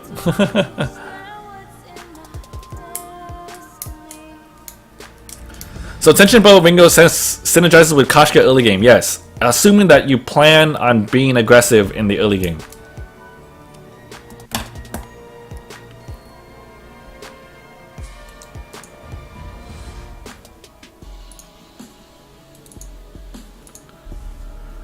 Okay, first up I have Dat Beef. One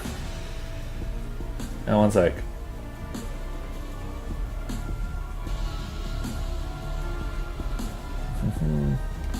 Okay. So Dat Beef, make sure to add me. I don't recall if I ever played with you before. I'll probably remember that name. So draw another one. Binny247, go ahead and hop on. I know you've been waiting for quite some time. My VG won't play on LTE anymore. Had anyone else had this problem? I have not, actually. That's weird. So far, no one else has mentioned that problem to me. But I also only play on Wi-Fi, so even I wouldn't notice that.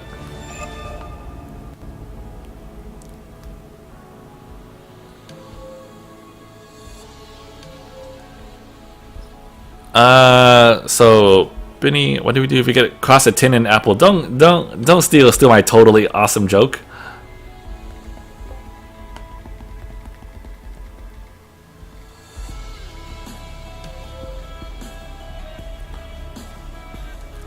Only friend on EU. Okay, everyone. Everyone, if you are on the EU server, I would like you to friend Queen Lily EU right now. She only has one friend, and she's a really cool person, very active in the community. So everyone, just spam friend request. You can see the name right there, Queen Lily EU with capital Q, L, and EU.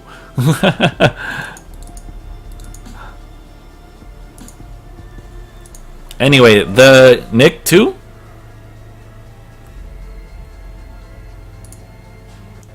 Yoji. Wow, we have some pretty good people coming in this next game. Speaking of which, Queen Lily EU.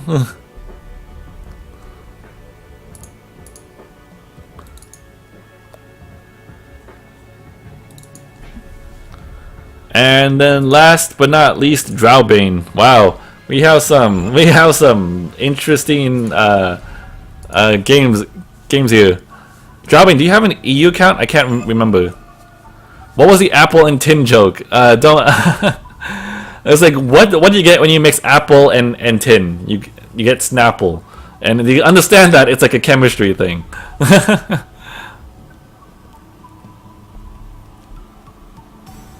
So many friends, thanks Shin. Yep, no problem. Thank you guys all for doing that.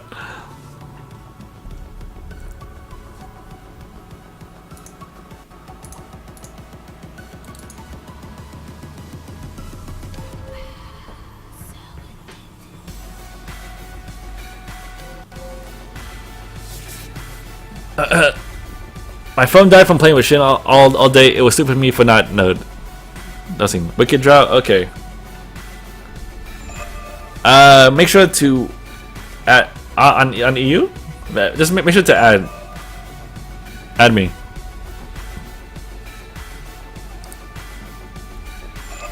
Did you mention the Aftershock and TV procs Twisted Stroke at Thunderstrike to the devs? Wait, what?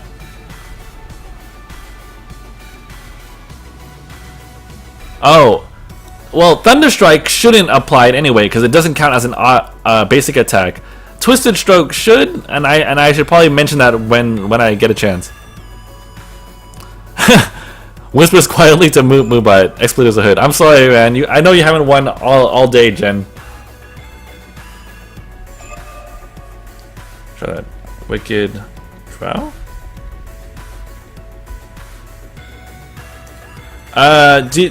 I am on the EU server. Are you on the? Oh wait, no, there you go. Wicked Jow EU. Got it.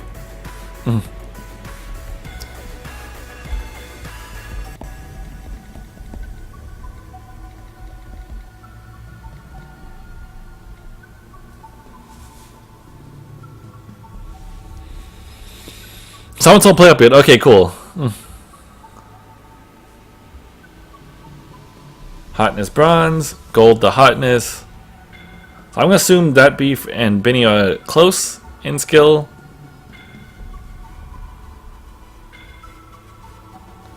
Simply amazing. So hotness, hotness, simply amazing, not bad.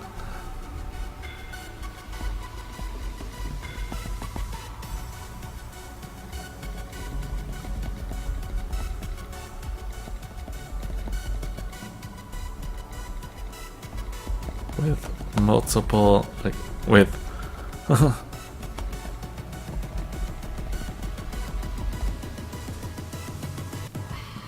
I mentioned the Twisted Stroke thing to Neil. It's a bug. He says it'll be fixed next patch. Awesome, glaive buff. I'm getting there. I already know Drowbane and Yoji, so I will probably not have to worry about that one. So let's have hotness gold.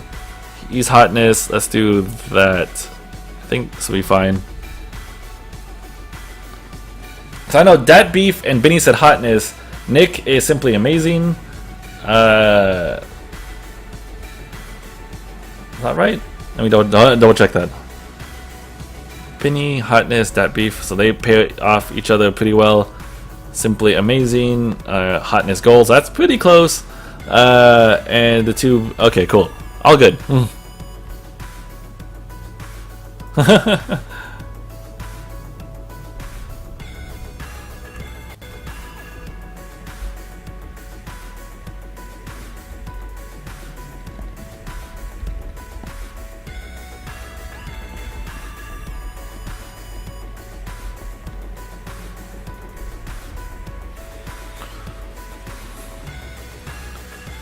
Yoji, he stole you. You tell him you'll getting there.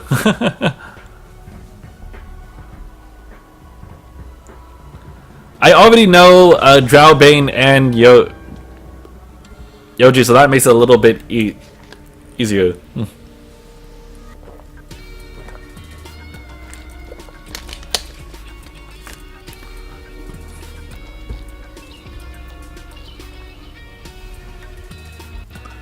Yoji had a bug with hero select.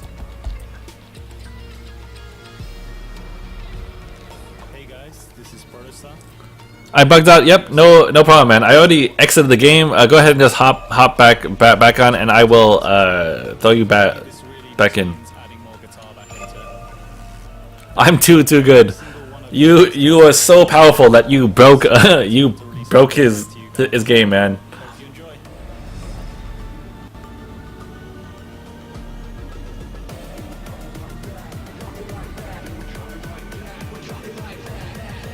I wonder if they changed the thing yet, no?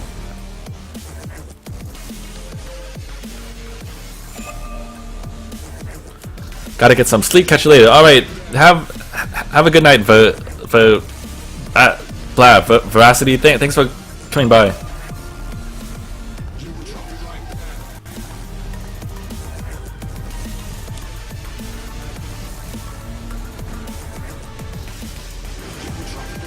Hopefully that works out. I do see probably some interesting fights here, because I have Dat Beef and Nick wanting the same character, same bug. Oh man.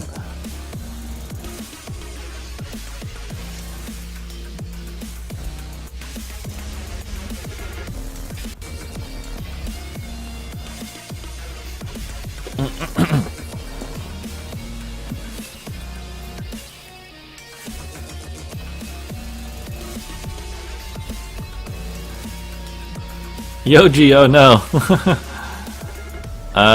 Let me see this. I'll try to get him back in again, and we will try. Hopefully, one of these times it's going to work. When it's 24-hour stream, it's going to be Saturday. Saturday morning till Sunday morning.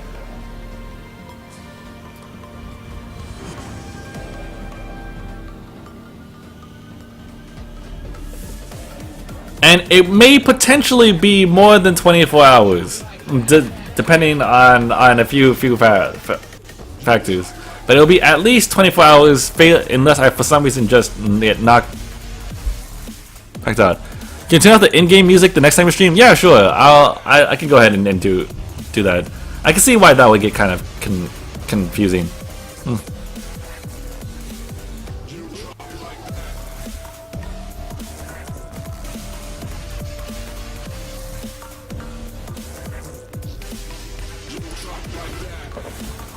Says you are locked in on my screen. The 24 hours will be in EU. It will mostly be in NA, I believe. But I will be on other servers as well.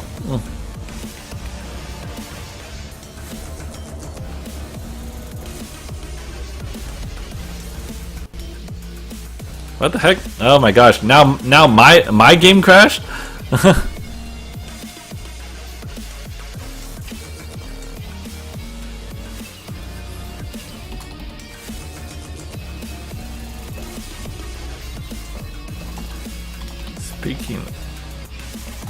Speaking of technical issues. Okay, so I am back in now. Blue team has a much more aggressive team comp. I would just go in there and take him out, to be honest, because Koshka Odin is such a daunting force to deal with in the early game that it'd be almost a waste to not pressure them a little bit. Like Glaive Taka, not that powerful initially. Also, I do see that Dad Beef is going to go a weapon build versus weapon Ringo, so I'm interested to see how this goes. Because most of the time, I can see this going in favor of the Ringo, assuming that their skill levels are about even. How delays the stream? About 20-30 seconds. How to get a South American account? I don't have a South American account. I have an East Asia account. I have a EU account, and I have an NA account.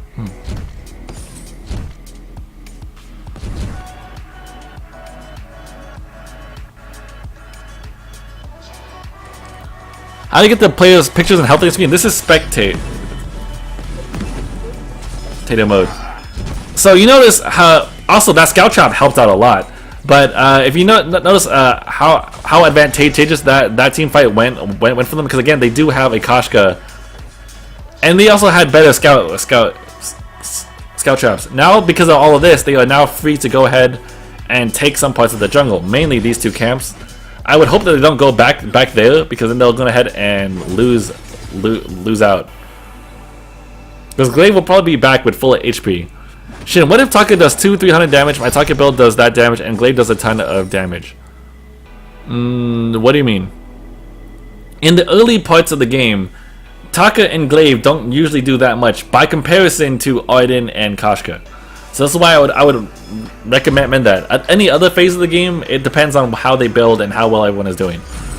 Shin, when will the streaming episode be up on YouTube? Probably later this week. Oh, he's in a lot of trouble. I think he's dead because he managed to get the Achilles shot. I do believe he actually made an error by running down. While he probably would have taken a few more hits by going up as well towards his tower, at least he'd be near his tower and dissuade them from chasing.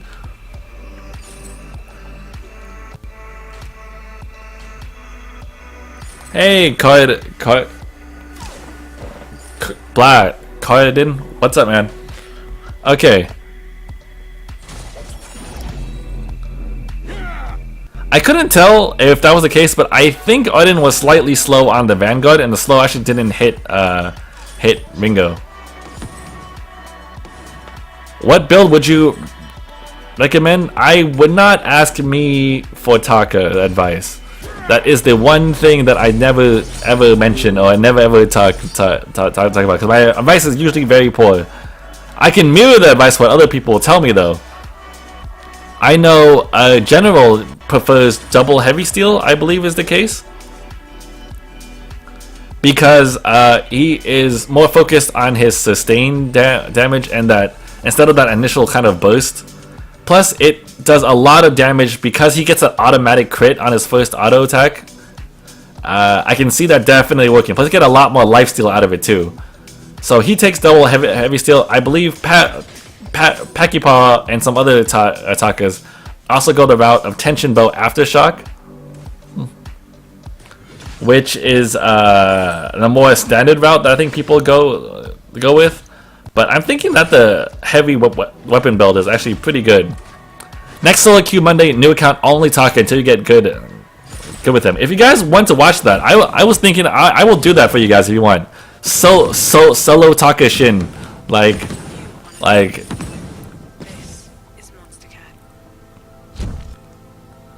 Do you think they will nerf CP Vox? I think it's too early to say.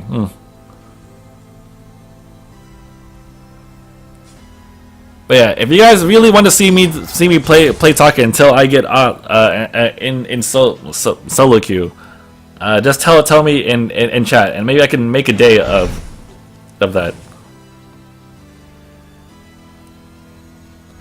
You get auto crits on everything if you stay stacked. Pretty much, it has a 0.5 second cooldown on your auto crit. So as long as you have less, or that's gonna be an ace, I think. As long as you don't attack more than or faster than that, every attack you do will be an auto crit at 5 stacks. I'm a Vainglorious Taka only player. All you guys are wrong. So if that's the case, how do you build in Fruzia?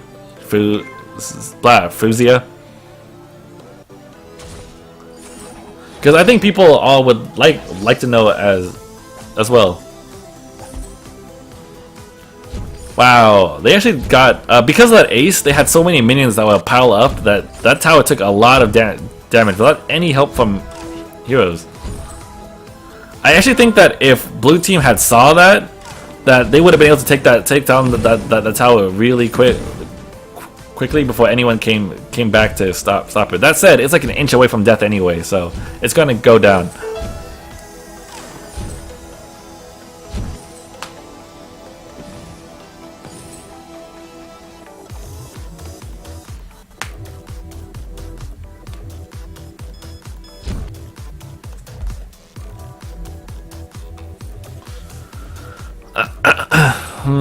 Okay, so how's the game going so far? 0.9k difference between the two teams. Both teams, Yoji's going the aftershock route, which is pretty standard. That beef going weapon Vox with a sorrow blade, going towards a sorrow blade plus a barb needle. A barb needle I find I like on Vox quite a bit if you're going weapon, because it allows you to. Well, he usually has no problem taking out a wave really quickly, right? So because of that, he can heal up quite a bit. Hey, Fuji, what is up, man? I'm pretty sure I don't need to give Fuji any actual introduction, but you guys don't know. And you guys want, Fuji is another streamer. He's part of one of the top guilds in NA. And if you want to see some super high level play, I'd make sure to go check out his channel. That was a really good ult by Vox. He managed to land across 2 people, and he took out the Taka. And blue team managed to get away free and clear. I saw someone mention that red team is kind of screwed. I think that they can still come back from this, because to be honest, I expected the early game of this fight to pretty much pan out this way, because blue team has a better early game comp. However, if red team starts getting going, they could actually start doing pretty well.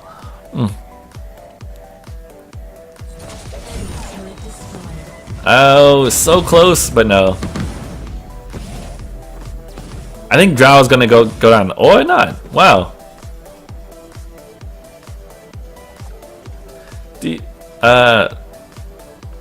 Fuji, alright, I don't know about them being the best, right? right now. One of the best in one of the best guilds in NA. That's for sure.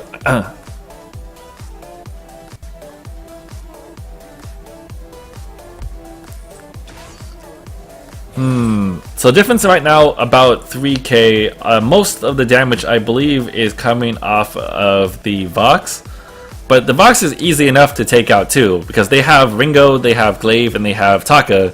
All people that are capable of either doing damage from afar or just destroying them by diving them. So let's say that the next team fight, this is how that works. Drow starts his old ultimate in a bush. Glaive and Taka jump in at the same time, take out Vox. They'll win pretty easy. But they need to have vision of him first to even make that an attempt. As a Glaive player, I would be very cautious about using your afterburn to start a fight unless you're positive it will put your team in an advantageous situation. Because that time he jumped in, he couldn't really knock anyone around, and then now he has no real escape plan.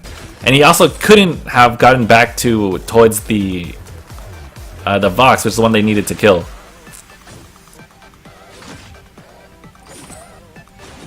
Remember though, Vox still very squishy. I think it's still very easy for him to take him out. He only has tier 2 boots is the only defense on that he has. Not even a reflex block. So as long as they manage to hop on him at just the right time, it'll be fine.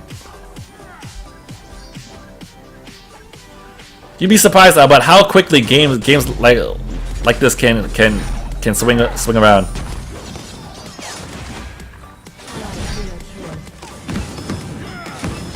See, as you can see, they managed to take out Taka. No one's actually jumped towards. Oh shoot! They did. Oh, all those scout traps. That was looking really good for red team. Unfortunately, there was like 2 or 3 scout traps in this bush, which again emphasizes the importance in scout traps in early game team fights. I haven't seen too many of them dropped on Team Red. Oh, he's gone. I haven't seen too many of them dropped by Team Red, but Blue Team had quite a few defensive scout traps placed. As I mentioned, they have one here, one down there, one in the gold mine pit, and they had a couple that already exploded in this bush. Meanwhile, I don't see any from Team Red.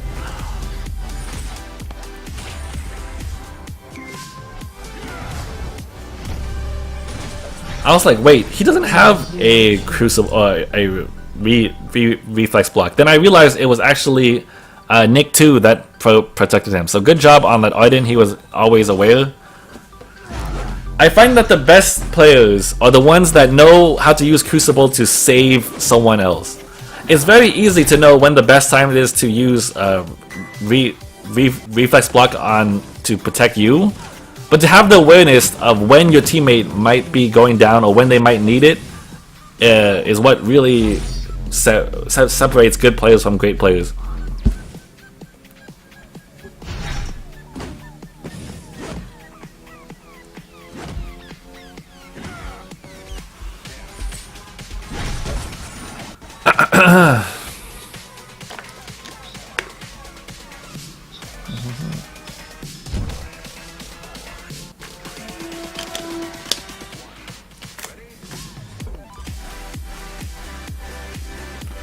Man, I still think red team could actually pull this one out. They just need a couple good fights and then take, like, if they can win the next one somehow, and if let's say blue team like positions themselves a little bit wrong, they could then go take the gold mine, take a tower, and then it would swing the gold quite a bit in their favor.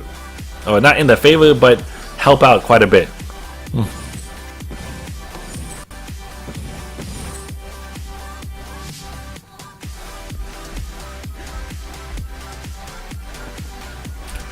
The other problem here is the level difference is actually quite big. Yoji, Dat Beef, and Nick 2 are all 10 or above. Meanwhile, on red team, we have Binny at level 8, Queen Lily at 9. So there's at least like a 2 to 3 level discrepancy amongst certain people.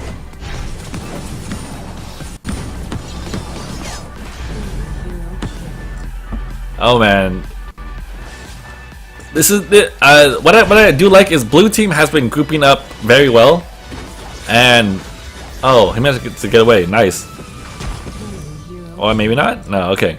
So blue team has been an excellent job sticking together and getting all those team fights that they need.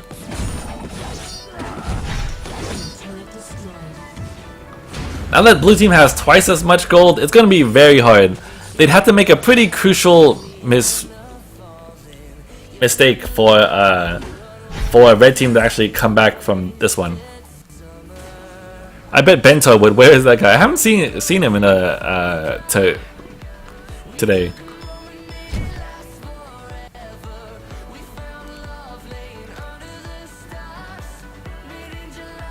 The one thing I wish spectator mode had was I could see the individual amount of gold per person. That would be awesome.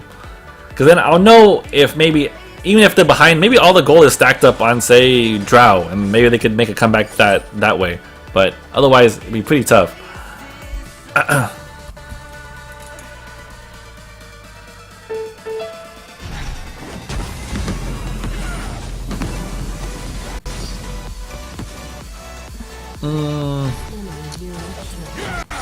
I think that's going to go ahead and seal it. Gold advantage is a big deal in this game, and if you have more items than the enemy team, you're just more likely to win, despite whatever skill difference that they may or may not be. In general, I rarely ever see the team that has less gold win. Other than, like, and if they do win because of that, then it's because the other team just threw the game so hard that that was the only way that could happen. They got overconfident, or they got picked off one by one, something like that.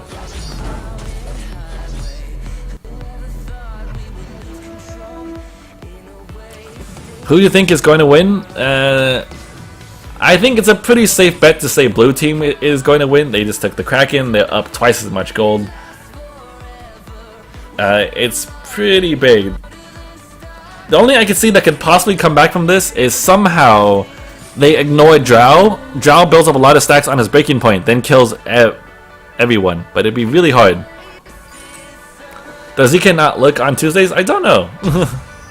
I'm surprised you guys actually keep track of that kind of thing. Oh wow, Drow actually got CC'd through the entire time. So one thing I would like to point out that I find interesting, I swore at a point in time if you stunned Kashka out of her ult, that it would also free the person that she's ulting. But it doesn't seem to do that anymore. Can anyone confirm that? Because you saw that Yoji got stunned, but the CC still kept Drowbane locked down the whole time.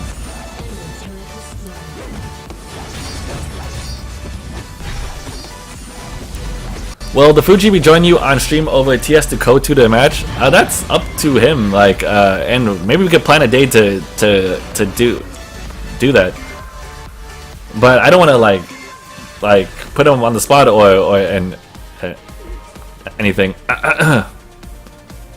Yeah, you stay stunned, right? That's like, I find that kind of strange.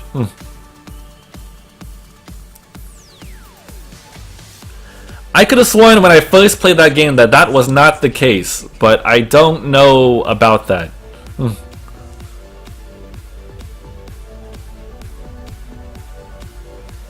Good game, guys. Gonna check out builds. Here it is. This is sometimes the crucial part of having a Kashka Arden.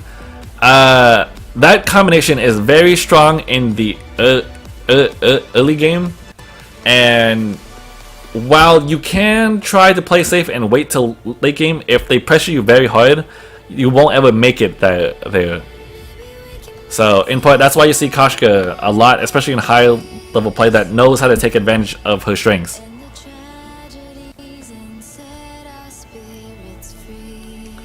So anyway, this is my last game actually, but thank you guys for coming and joining me. I hope you guys all had fun with that. Tomorrow is going to be viewer games on the NA server. So if you want a chance to play with me, come back to tomorrow from 10 AM to 2 PM. on viewer days, because I know on solo queue days, you guys wanted me to play a few different builds or like random different characters, but I won't really experiment in a solo queue thing that's meant to climb. You're in the EU newsfeed. You should do more. I don't think that's true. Is it? I don't think that's true.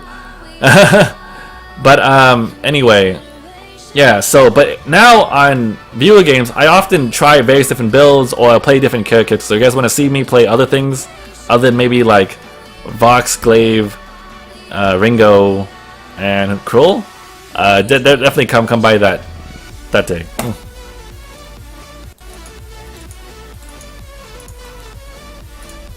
Either way, I had a pretty light breakfast this morning, so I'm actually getting pretty hungry. So let's check out who is online, and we can go ahead and go raid their channel. I see Skipper on again. Let's go ahead and go to his channel. If you guys didn't know, Skipper is going to either shave off his mustache or wear a costume on stream if he gets to 2,000 followers. And right now he's at 19,069. So if you guys can just get him to 31 more follows, that would be really awesome.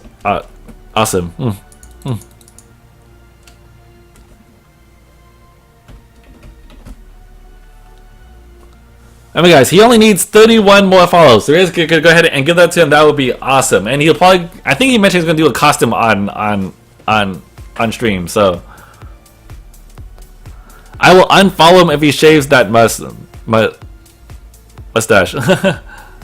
I'm sorry, little. We're gonna go to Skipper's channel, but next time we can check out other streamers. Take care, guys.